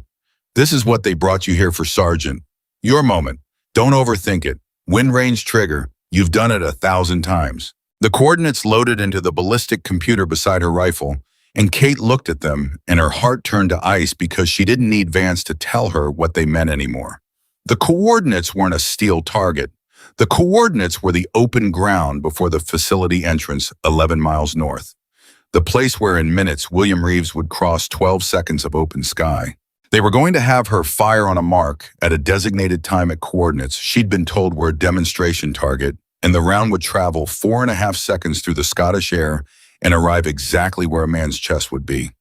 And from the outside, it would look like an American soldier had assassinated a protected witness, just as Vance had said, just as they'd planned. Understood, Kate said, and her voice was perfectly calm. Marcus beside her had gone very still. He'd seen the coordinates, too. He knew.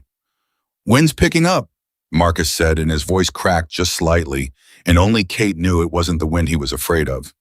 Left to right, 9 to 12. She's dirty today, Sergeant. Real dirty. Read it to me, Kate said. All of it.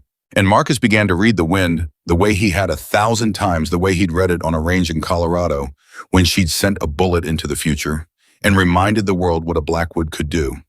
And Kate settled behind the rifle and she breathed and she waited, and 11 miles to the north, a facility door opened. Through the scope, at the very limit of vision, an armored transport rolled into view and stopped before the facility entrance. Stand by, the minder said softly, his eyes on his own optics, his hand resting near the pistol at his hip. Target's arriving. On my mark, Sergeant. You fire on my mark and not before. The transport's door opened and a man stepped out. Kate couldn't see his face at that distance, not really, but she could see the shape of him, small and gray and mortal, flanked by security beginning the walk across the open ground toward the door and the testimony and the end of cold fire. 12 seconds. She started counting them in her head, the way she counted everything cold and precise. William Reeves had 12 seconds to live, and Kate Blackwood had her finger on the trigger of the rifle that would end them. Wind's holding way, Marcus breathed. 9 to 12, Kate. Her name, not her rank, a plea. Kate. I've got it, she said, the minder's voice low and certain. Ranging confirmed. Ballistics locked. Sergeant, you are cleared to fire on my mark. A pause, his hand moved to his pistol, not drawing it, just resting on it, a promise. 3. Kate found the pause between her heartbeats. 2. And in the pause, the whole world went soft and slow and silent, and there was no minder, and no cold fire, and no graves, and no dead Vance, and no leak, and no impossible odds. There was only Kate and the trigger, and the man walking across the open ground in the future. Her father's voice. You don't shoot the present, Katie. You shoot the future. So decide what future you want, and send the bullet there. She decided. 1, the minder said, mark. And in the frozen slow second between the word and the world, Kate Blackwood did the thing that no one in Coalfire had ever imagined an asset would do, the thing that had lived coiled inside her since the pause between her heartbeats. The night before the decision she'd made, when she stopped trying to figure out who was lying and started deciding for herself who she was. She moved the rifle. In one smooth motion, faster than the minder could process, faster than his hand could close on his pistol, Kate swung the barrel not toward William Reeves, 11 miles north, but a few degrees to her right, and she put the muzzle against the minder's chest, and she fired. The round took him center mass at contact distance, and he was dead before the sound finished rolling across the ridge, and Kate was already moving. Rolling, coming up with his pistol in her hand, because she'd marked its position an hour ago, because a Blackwood notices everything, and Marcus was flat on the ground exactly as she'd told him because he'd trusted her one more time. Reeves is walking, Kate said, calm as still water, the pistol up and scanning. We've got seconds before they know their shot didn't happen. Marcus the radio, the minder's radio. Get it. Marcus scrambled for the dead man's radio, and Kate covered the approaches to the hide, and 11 miles to the north, unaware, unharmed, William Reeves finished his walk across the open ground and disappeared through the facility door into the room where he would end everything, and he never knew, would never know how close he'd come, or that a broken soldier in a hide on a distant ridge had chosen his life over her own future in the pause between 2 heartbeats. 12 seconds passed, then 13, then 20. No shot had been fired at William Reeves. He was inside. He was alive. He was right now sitting down to testify. And Owen Graves, wherever he was about to learn that his perfect weapon had just turned in his hand. The radio crackled to life in Marcus's grip, a voice tight, controlled, and unmistakably Graves. Report. The mark passed. Report immediately. A pause, static. Hyde report. Did the asset fire? Kate took the radio from Marcus. She keyed it, and she spoke, and her voice was perfectly, terribly calm. The asset fired, she said. Just not where you want it. Your man's dead. Graves. Reeves is inside. He's testifying right now. It's over. Silence on the radio, a long, shocked silence. Then Graves's voice, and all the performance was gone from it, all the easy charm, and what was left was cold and vicious and afraid. You have no idea what you've done, Blackwood. No idea what you've walked into. That witness will never leave that building, Ollie, and neither will you. You think one man with a piece of paper stops us? We are everywhere. We are in the room with him right now. A breath. And you're 11 miles from anyone who might help you in a hide we built on a ridge we control. You just signed your own death warrant, and your spotter's with it. Kate keyed the radio one last time. Maybe, she said, but before you send whoever you're going to send, you should know two things. One, I recorded this whole conversation, and it's already gone somewhere you can't reach. A lie, or maybe not, she'd decide later. And two, her voice dropped, and for the first time in 5 days, she let Owen Graves hear who she actually was under the mask. My father refused you people, and you killed him, and you thought that was the end of it. You thought his daughter would be your weapon. You should have left me sweeping brass graves. Because now I know your faces, and I know your operation, and I am the best shot this world has ever seen, and I am no longer pretending to be anything else. She dropped the radio and crushed it under her heel. Marcus, she said, we're not staying in this hide. They'll have people on us in minutes. We move now, we move fast, and we get to Ghost. She was already gathering the dead minder's weapon, his spare magazines, checking the approaches. It's not over. It was never going to be over just because Reeves talks. Graves is right about one thing. They're everywhere. Killing one shooter and saving one witness doesn't burn down a 40-year network. She looked at Marcus, and her eyes were alive in a way he'd never seen. But we just proved something today. We proved their perfect trap has a flaw, and the flaw is me. So now we stop playing defense. Now we hunt. Marcus grabbed his gear. Where's Ghost? Close. Vance said he was close. Kate moved to the edge of the hide, scanning the ridgeline, the approaches, calculating routes the way her father had taught her. And if Vance is really dead, then Ghost is the only one left who knows the whole picture, and he's going to need to know that Reeves is alive, and Coldfire's exposed, and their weapon just turned.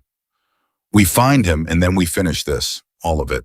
She paused at the edge, one last look back at the dead minder, at the rifle they'd meant to make her a murderer with, at the hide they'd built to be her prison. 11 miles to the north, in a secure room, William Reeves opened his mouth and began at last to speak, and every word was another nail in Coldfire's coffin.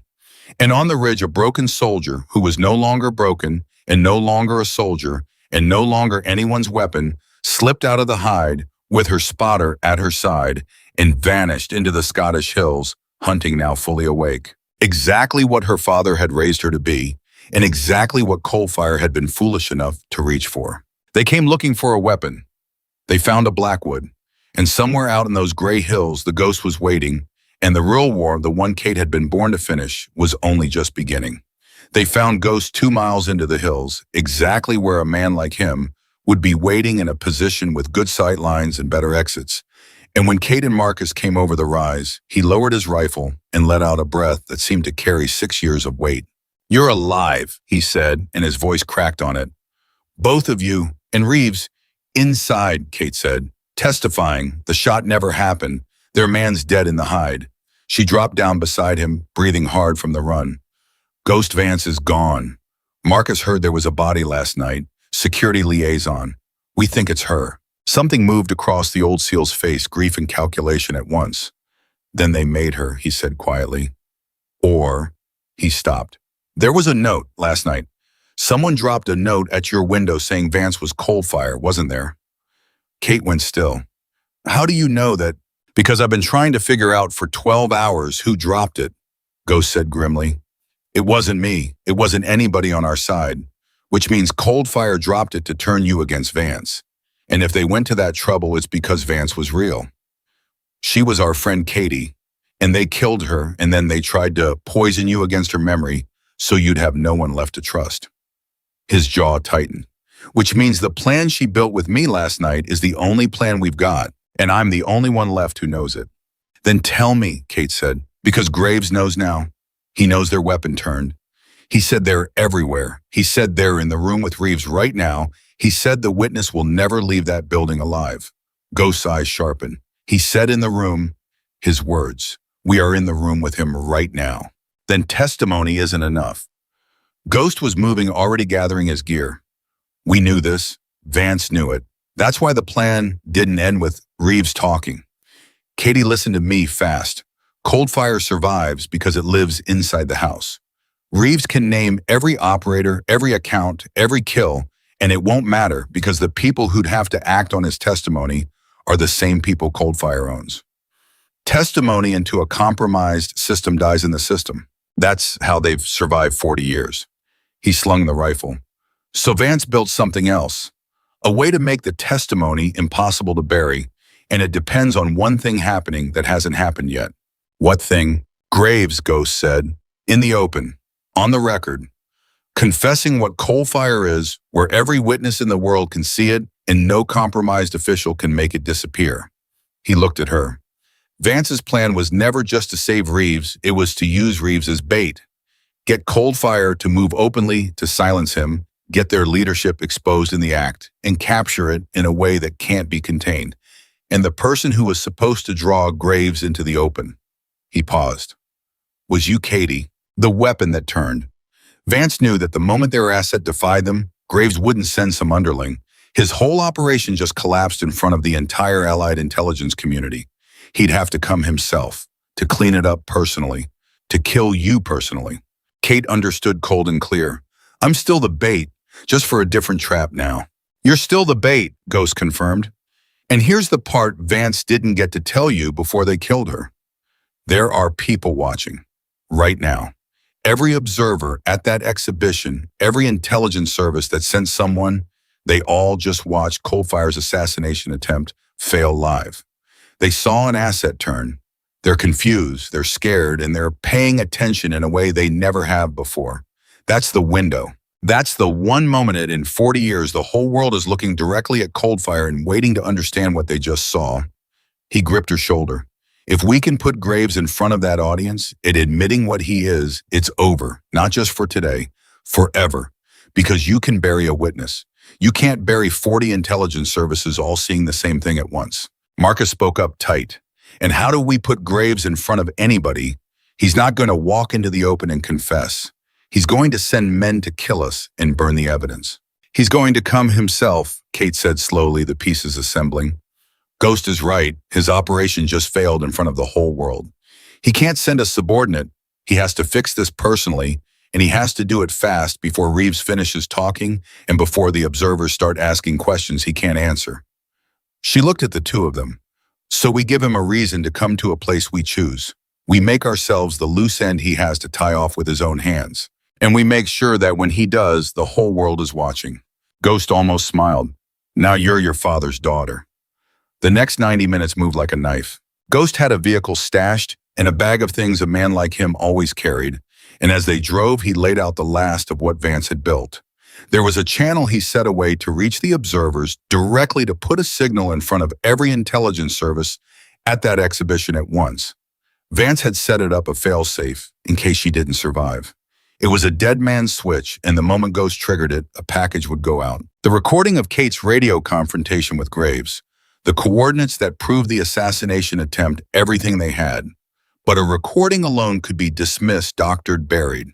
To make it undeniable, they needed Graves himself live confirming it. There's a place, Ghost said, taking a hard turn onto a track that climbed back toward the compound. An old shooting platform on the estate grounds elevated open. Every observer can see it from the main house. If we're there in the open and Graves comes for us in the open and the dead man's switch is armed. He glanced at her. Then whatever happens on that platform, the whole world sees it. And if Graves just has us shot from a distance, Marcus said, he's got snipers. Why walk into the open at all? Because I'm going to give him a reason, Kate said. She'd been quiet thinking, and now she pulled out the minder's radio she'd crushed, except she hadn't crushed it. She'd only made Graves believe she had, and it still worked. I'm going to tell him I have Reeves's evidence, the physical evidence. Everything Reeves gathered, the file that started all this. I'm going to tell him it's on me right now, and that if he doesn't come get it personally, I'm going to hand it to the observers myself. She keyed the radio. He can't have a distant shooter kill me if killing me destroys the evidence. He has to come close. He has to come himself. He has to make sure. Ghost stared at her. You don't have Reeves's evidence. Graves doesn't know that, Kate said. And by the time he finds out, he'll already be standing in the open in front of the whole world, and it'll be too late. She raised the radio to her lips. Ghost armed the switch. The second Graves shows his face on that platform, everything goes out. Marcus, you spot for me one more time, and you find me every shooter he's got on those ridges, because when this goes loud, I need to know where the guns are. She looked at both of them, and there was no fear left in her, only the cold, clean focus of a Blackwood in the pause between heartbeats. Let's finish it. They reached the platform at 1600 hours. Kate walked out into the open, exposed, visible from the main house where the observers were gathered, and she keyed the radio and she called Owen Graves. Graves, she said, it's Blackwood. I have Reeves's file, all of it. The evidence he spent years gathering, the thing your people killed my father for. It's on me right now. And in 10 minutes, I'm walking it into that house and handing it to every intelligence officer you've got watching. A pause. Unless you come get it yourself, you've got 10 minutes to walk out onto the south platform and take it from my hands, or the whole world gets it. Your choice, Major. 10 minutes. The radio was silent for a long, long moment. Then Graves's voice, and Kate could hear him weighing it, could hear the trapped animal calculation of a man whose 40-year machine was coming apart in real time. You're bluffing, he said. Reeves's file went into that facility with him. Did it? Kate said. You're sure enough to bet everything. Because if you're wrong, if I'm standing here with the one thing that ends you, and you send a shooter instead of coming yourself, that shooter kills me, and the file goes to the observers on a timer, you can't stop and you lose everything. She let it hang. Or you come. You take it from my hands, you make sure, and you deal with one broken soldier the way you should have from the start. 10 minutes, Graves, 9 now. She lowered the radio. Marcus, hidden below the platform with his spotting scope, breathed into his own radio. 2 shooters. Northridge and the tree line east. That's what I can find. There may be more. Ghost, Kate murmured. Switch is armed. Ghost's voice came back from his own hidden position. The second Graves is on that platform. The package goes to every observer. Recording coordinates, all of it. Katie. A pause. He's going to come. And when he does, he's going to try to kill you the second he has the file, or the second he realizes there is no file. You'll have seconds, maybe less. I know, Kate said. Just be ready. The minutes bled away. And at the 8th minute, a figure walked out onto the south platform alone, and it was Owen Graves. He'd come, just as they'd known he would, because his operation had failed in front of the world, and he could not delegate the cleanup, because the loose end had to be tied by his own hands, because 40 years of surviving by controlling everything had made it impossible for him to trust anyone else with the thing that could destroy him. He walked out into the open in full view of the main house, in full view of the observers, in the dead man's switch unknown to him. Sent Vance's package out to every intelligence service at that exhibition in the same instant his foot touched the platform. The file, Graves said, crossing toward her, his voice tight and cold. Now, and then we're going to have a very long conversation about your future, Sergeant, which is going to be very short. Kate stood her ground. You killed my father, she said, loud, clear pitch to carry across the open ground to every ear that might be listening. Master Sergeant Daniel Blackwood. He refused to be your assassin, so Cold Fire murdered him and called it an equipment failure. You recruited me to kill William Reeves. You built a trap to make me your weapon. And when I turned it back on you, you came here yourself to silence me. Her voice rang out. Cold Fire. A network that turns broken soldiers into assassins for global clients. 40 years of murder for hire hiding inside the governments that should have stopped it. Say it, Graves. Confess it. Tell me I'm lying in front of everyone watching right now. Graves's face changed as he understood.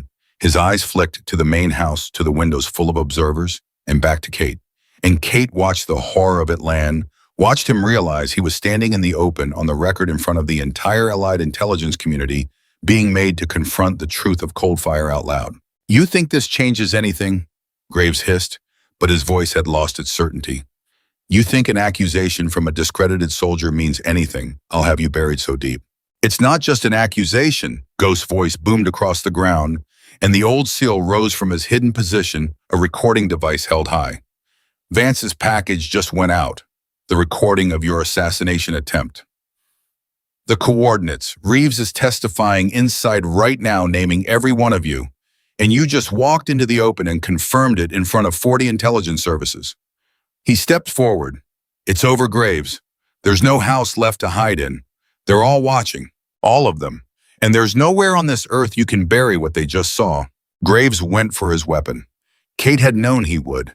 She'd known it since the pause between her heartbeats, known that a man like Owen Graves, cornered and exposed and finished, would reach for the only thing he had left. His hand moved toward the pistol under his jacket, fast, professional, the hand of a man who'd killed more people than Kate would ever know. But Kate Blackwood was faster. She'd already found the pause. The whole world had already gone soft and slow and silent. And in that pause, there was no fear and no doubt, and no 4 months of sweeping brass. There was only Kate and the choice in the future.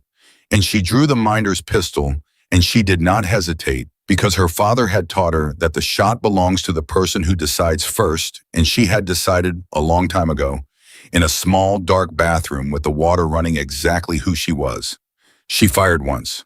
The round took Owen Graves through the shoulder, the exact shoulder her father had put a round through Viktor Petrov's 37 years before. And it was not an accident, and it was not mercy, and it was not chance. It was a message, and Graves went down, his pistol spinning away across the platform. And he did not die because Kate Blackwood did not need him to die. She needed him alive. She needed him captured in the open in front of the world, so that everything he knew could be pulled out of him in the light where cold fire could not reach. "Down," she said, standing over him. "Stay down, it's over." And then the North Ridge shooter fired. Kate heard the crack a fraction of a second before the round would have found her, and she was already moving because Marcus had marked that shooter an hour ago, and she'd known exactly where the danger would come from, and the round tore through the air where she'd been standing.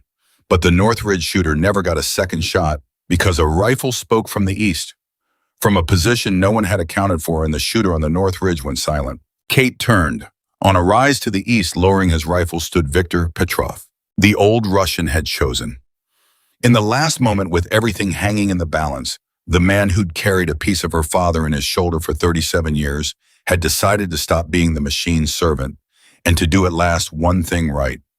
He met Kate's eyes across the distance, and he nodded, slow and deliberate, and then he set his rifle down on the ground in full view of the observers, surrendering, choosing the light. The tree-line shooter fired next, and this time it was Ghost who answered, and then Marcus was up and moving and calling positions, and for 30 seconds, the estate grounds were chaos and gunfire. And through all of it, Kate stood over the wounded Graves in the open, where the whole world could see, and she did not fall, and she did not break, and when the shooting finally stopped, she was still standing. It ended the way these things end, not with a single clean moment, but with a slow settling of dust and truth. The observers came down from the main house, 40 intelligence officers from a dozen nations who had just watched a live assassination attempt, fail, watched an asset turn, watched a coal fire operation collapse in the open, and received a package of undeniable evidence in the same hour. And they could not bury it because there were too many of them, too many services, too many witnesses, exactly as Vance had planned. William Reeves finished his testimony inside the facility 11 miles north, and this time it did not die in a compromised system because the whole world was already watching, already knew, already could not unsee. Owen Graves was taken alive and Viktor Petrov surrendered himself. And over the days and weeks that followed, the two of them, the cornered killer and the tired old man who'd chosen the light, pulled cold fire apart from the inside, naming names, exposing accounts, unraveling 40 years of murder for hire, thread by thread, until there was nothing left of the network but a scandal that shook a dozen governments and a warning to anyone who ever again thought to turn a broken soldier into a weapon. Elena Vance had died for it. They found that out for certain in the aftermath, and it was cold fire that had killed her, just as Ghost had said, and the note calling her a traitor had been their last cruelty, an attempt to poison the memory of a woman who'd given everything. Kate stood at her grave weeks later in the cold Scottish rain, and she did not say much because there was not much to say. Vance had built a trap that saved them all, and she had not lived to see it closed. And that was the price, and Kate carried it the way her father had taught her to carry everything without flinching. They stood together at the end, the three of them on the ridge above the compound, where it had all come apart. Kate and Marcus and the ghost. Your father would be proud, Ghost said quietly. You know that what you did. He refused them, and they killed him for it. You refused them, and you burned the whole thing down. He looked at her. You finished it, Katie. The war he started. You finished it. Kate looked out over the gray hills at the country her father had died for, the country that had handed her a broom, and then watched her become the thing that ended a 40-year darkness. She thought about the range in Colorado a lifetime ago, when she'd been nobody, when they'd called her damaged equipment, when Owen Graves had broken her broom across his knee and thrown it at her boots. No, she said, I didn't finish it because it was his war. I finished it because somewhere along the way it became mine. She was quiet a moment. They took my rifle and gave me a broom. They called me broken. They were so sure they understood exactly what I was. A tool, a weapon, a thing to be used and thrown away. She turned to face Ghost and Marcus, and there was something in her eyes that had been forged in the pause between two heartbeats and would never break again. But a person is never just the thing you decide they are. My father knew that. It's why he refused them. It's why they had to kill him instead of using him. And it's why they lost. Marcus beside her swallowed hard. So what now, Kate? Where does the last Blackwood marksman go from here? Kate Blackwood looked out at the future the way her father had taught her. Not at where things were, but at where they would be. 4 seconds, 5 seconds, a whole life downrange. I don't know yet, she said, but I know I'm not sweeping brass anymore. And I know I'm nobody's weapon. Not the Army's, not Cold Fire's, not anybody's. A slow breath in and hold, and the long quiet pause. The next shot I take will be one I choose. The next future I aim at will be one I want. That's the only thing my father ever really taught me. Not the win, not the range, not the math. She almost smiled. That the shot belongs to the person who decides who they are. And I've decided. She'd walked onto a range in Colorado as a broken soldier they called damaged equipment, a ghost story, a woman with a broom. She'd been mocked, dismissed, written off by her own people, and marked for death by an enemy she never knew existed. They tried to make her a murderer, tried to use her father's gift against everything he died to protect, tried to turn the last Blackwood marksman into just another weapon for hire. And in the pause between two heartbeats on a ridge in Scotland, with a man's life in her sights, Katherine Blackwood had made the only shot that ever really mattered. Not the one they wanted, the one she chose. She was never damaged equipment. She was never broken.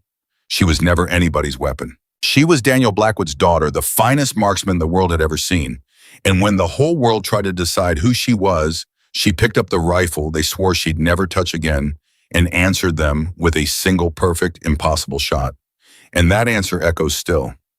The invitation came 6 months after Scotland, and Kate almost didn't open it. It arrived at the small house she'd bought in the hills outside Fort Carson, a plain envelope with a Colorado postmark and no return address, and she turned it over twice before she slid a thumb under the flap. Inside was a single-card, heavy-stock, formal lettering. The United States Army Marksmanship Unit requested the honor of her presence at the dedication of a new long-range training facility. The Daniel Blackwood Range. Kate sat down at her kitchen table and read the name 3 times. They'd named a range after her father, the man they'd called an equipment failure for 6 years, the man whose death they'd filed under tragedy and moved past, the man Cold Fire had murdered and then erased. And now, in the aftermath of everything, with the truth finally in the open and a dozen governments still reeling, the Army had decided to remember Daniel Blackwood the way he should always have been remembered. As a hero, as one of the best who ever lived, as a man who'd refused and died for the refusing and been right. She called Marcus first. You get one too, he said, and she could hear the grin in his voice. The dedication, Kate, they're naming the range after your dad. I know. You're going right. Tell me you're going. Kate looked out the window at the hills, at the same mountains she'd swept brass beneath every morning at Phinia for 4 months of her life. I'm going, she said, but not for the ceremony, not for the speeches. A pause. I want to shoot on it, Marcus, before anybody else does. I want to be the first person to put a round downrange on my father's range. Just me. And I want you spotting." There was a silence on the line, and when Marcus spoke, his voice had gone thick. "Yeah," he said. "Yeah, I'd like that. I'd like that a lot." Ghost was already at Fort Carson when they arrived. He'd retired for real this time, or as real as a man like the Ghost ever retired, and he'd settled near the base close to the people he'd come to think of as family. He met them at the gate, and he looked older and lighter at once, like a man who'd finally set down something he'd carried for 6 years, and he pulled Kate into an embrace that said everything neither of them had the words for. "Your father," he said into her hair, "would have given anything to see this day." "He is seeing it," Kate said quietly. "You taught me that. He's in my hands. He's in my breath. He's 4 seconds down range waiting." She pulled back and looked at the old seal. "He's here, Ghost. He's watching. All of it." The dedication ceremony was the next morning, and it was everything Kate had known it would be, full of generals and speeches and folded flags and words like sacrifice and honor that meant something different now than they had before Scotland. She sat in the front row in her dress uniform, the one they'd nearly taken from her, and she listened to a 2-star general she'd never met talk about her father as if he'd known him. And she felt a strange double weight of grief and vindication pressing down on her at once. They'd gotten it wrong for 6 years, and now they were getting it right in front of everyone on a bright, cold Colorado morning, and both of those things were true, and neither one canceled the other. When they called her name to say a few words, Kate stood, and she walked to the podium, and she looked out at the assembled soldiers, the same kind of men and women who'd once called her the broom lady, who'd once whispered damaged equipment when they thought she couldn't hear. And she found she wasn't angry anymore. The anger had burned out somewhere on a ridge in Scotland and left something quieter and stronger in its place. "My father never wanted a range named after him," she said. "He never wanted speeches. He'd have hated all of this honestly. All the ceremony." A ripple of soft laughter. "What my father wanted was simple. He wanted to be good at a hard thing, and he wanted to use it to bring people home, and he wanted to teach his daughters to do the same. That's all. That's the whole of it." She paused. They tried to take that from him. They tried to turn his gift into something ugly, and when he refused, they killed him and called it an accident, and for 6 years the world believed it. For 6 years I believed I was the daughter of a man who died because he was careless. Her voice steadied. "I know better now. My father died because he was the opposite of careless. He died because he understood exactly what he was being asked to do, and he said no, and he knew what saying no would cost him, and he said it anyway." The range was silent. "There's a lesson in that, and it's not about shooting," Kate said. "It's about who you decide to be when everyone around you has already decided for you. My father decided. When it counted, when it cost him everything, he decided who he was, and he didn't flinch. He taught me that, though I didn't understand it until I was lying in a hide in Scotland with a man's life in my sights and a gun at my back." She looked out at them. "So that's what this range is really named for. Not just a great marksman, a man who refused. Remember that every time you shoot here. The shot always belongs to the person who decides who they are. Nobody can take that from you, not ever." She stepped back from the podium, and for a moment there was nothing. And then the soldiers began to stand. All of them. The whole assembly rising to their feet, and the applause rolled across the range like a wave. And Kate stood there in her father's honor and let it wash over her, and she did not cry because she'd done her crying, but her throat was tight and her eyes were bright, and she thought over and over, "Are you seeing this, Dad? Are you seeing this?" Later, when the crowds had gone, and the folding chairs were being stacked, and the generals had shaken every hand they'd come to shake, Kate changed out of her dress uniform and into range clothes, and she and Marcus walked out onto the Daniel Blackwood range alone. It was late afternoon by then, the light going long and gold across the Colorado hills, and the wind was coming down off the mountains in the same unpredictable gusts she had read 1,000 times in her life. At the far end of the range, farther than anyone had thought to place it, stood a single steel target set there by Ghost that morning as a private gift at a distance he hadn't told her. "He wouldn't say how far," Marcus said, dropping prone beside her with the spotting scope grinning. "Old man just said she'll know when she gets on the glass. Said it's her father's distance." Kate settled behind the rifle. Her own rifle now, the one the Army had returned to her with an apology that came too late to matter, and just in time to mean something anyway. She put her eye to the scope and found the steel target small and gray at the edge of vision, and she read the distance in the way the mirage danced and the target sat in the light and her breath caught. 2,847 meters. Her record. The Kunar shot. The one that made her a legend and then made her a broom. Ghost had set the target at the exact distance of the shot that had defined her whole life, so that she could stand on her father's range and make it again, not under fire, not to save 12 men, not to prove anything to anyone, but simply because she was Katherine Blackwood, and this was who she was, and the shot belonged to her. "Marcus," she said quietly, "read me the wind." And Marcus began to read the wind the way he had on a range in Colorado when she was nobody, the way he had in Scotland when everything hung in the balance, the way he'd promised to for the rest of their lives. Left to right, gusting dirty, the same impossible Colorado wind that had tried to beat her father 100 times and never had. Kate breathed. In, hold, the pause, the long, slow Blackwood pause, the one no textbook taught, the one her father had drilled into her before she was tall enough to see over a bench, rest the one that lived in the gap between two heartbeats, where the whole world went soft and silent and slow. And in that pause on her father's range in the gold Colorado light, Kate Blackwood was everything she had ever been and everything she had become. The child learning to breathe at her father's side, the record holder on a ridgeline in Kunar, the broken soldier with a broom, the weapon that turned, the daughter who refused. Her crosshair drifted off the target up and to the left, to the patch of empty sky where nothing was, to the place where the bullet would arrive after 4.5 seconds of travel, after gravity and wind and the curve of the earth itself had all had their say. She wasn't aiming at where the target was. She was aiming at where it would be, at the future. "It's yours," Marcus breathed. "I've got nothing to add. It's all yours, Kate." Kate found the pause between her heartbeats. And in that pause, she heard her father's voice, clear as the day he'd first taught her, clear as it had been in the hide in Scotland, clear as it would be for the rest of her life. "You don't shoot the present, Katie. You shoot the future. So decide what future you want and send the bullet there." "I decided a long time ago, Dad," she whispered. Her finger took up the slack. One shot fired. The crack rolled across the Daniel Blackwood range and slapped off the mountains and came back, and then there was nothing, just the long gold silence and the wait, the 4.5 seconds that were the longest and the shortest of her life.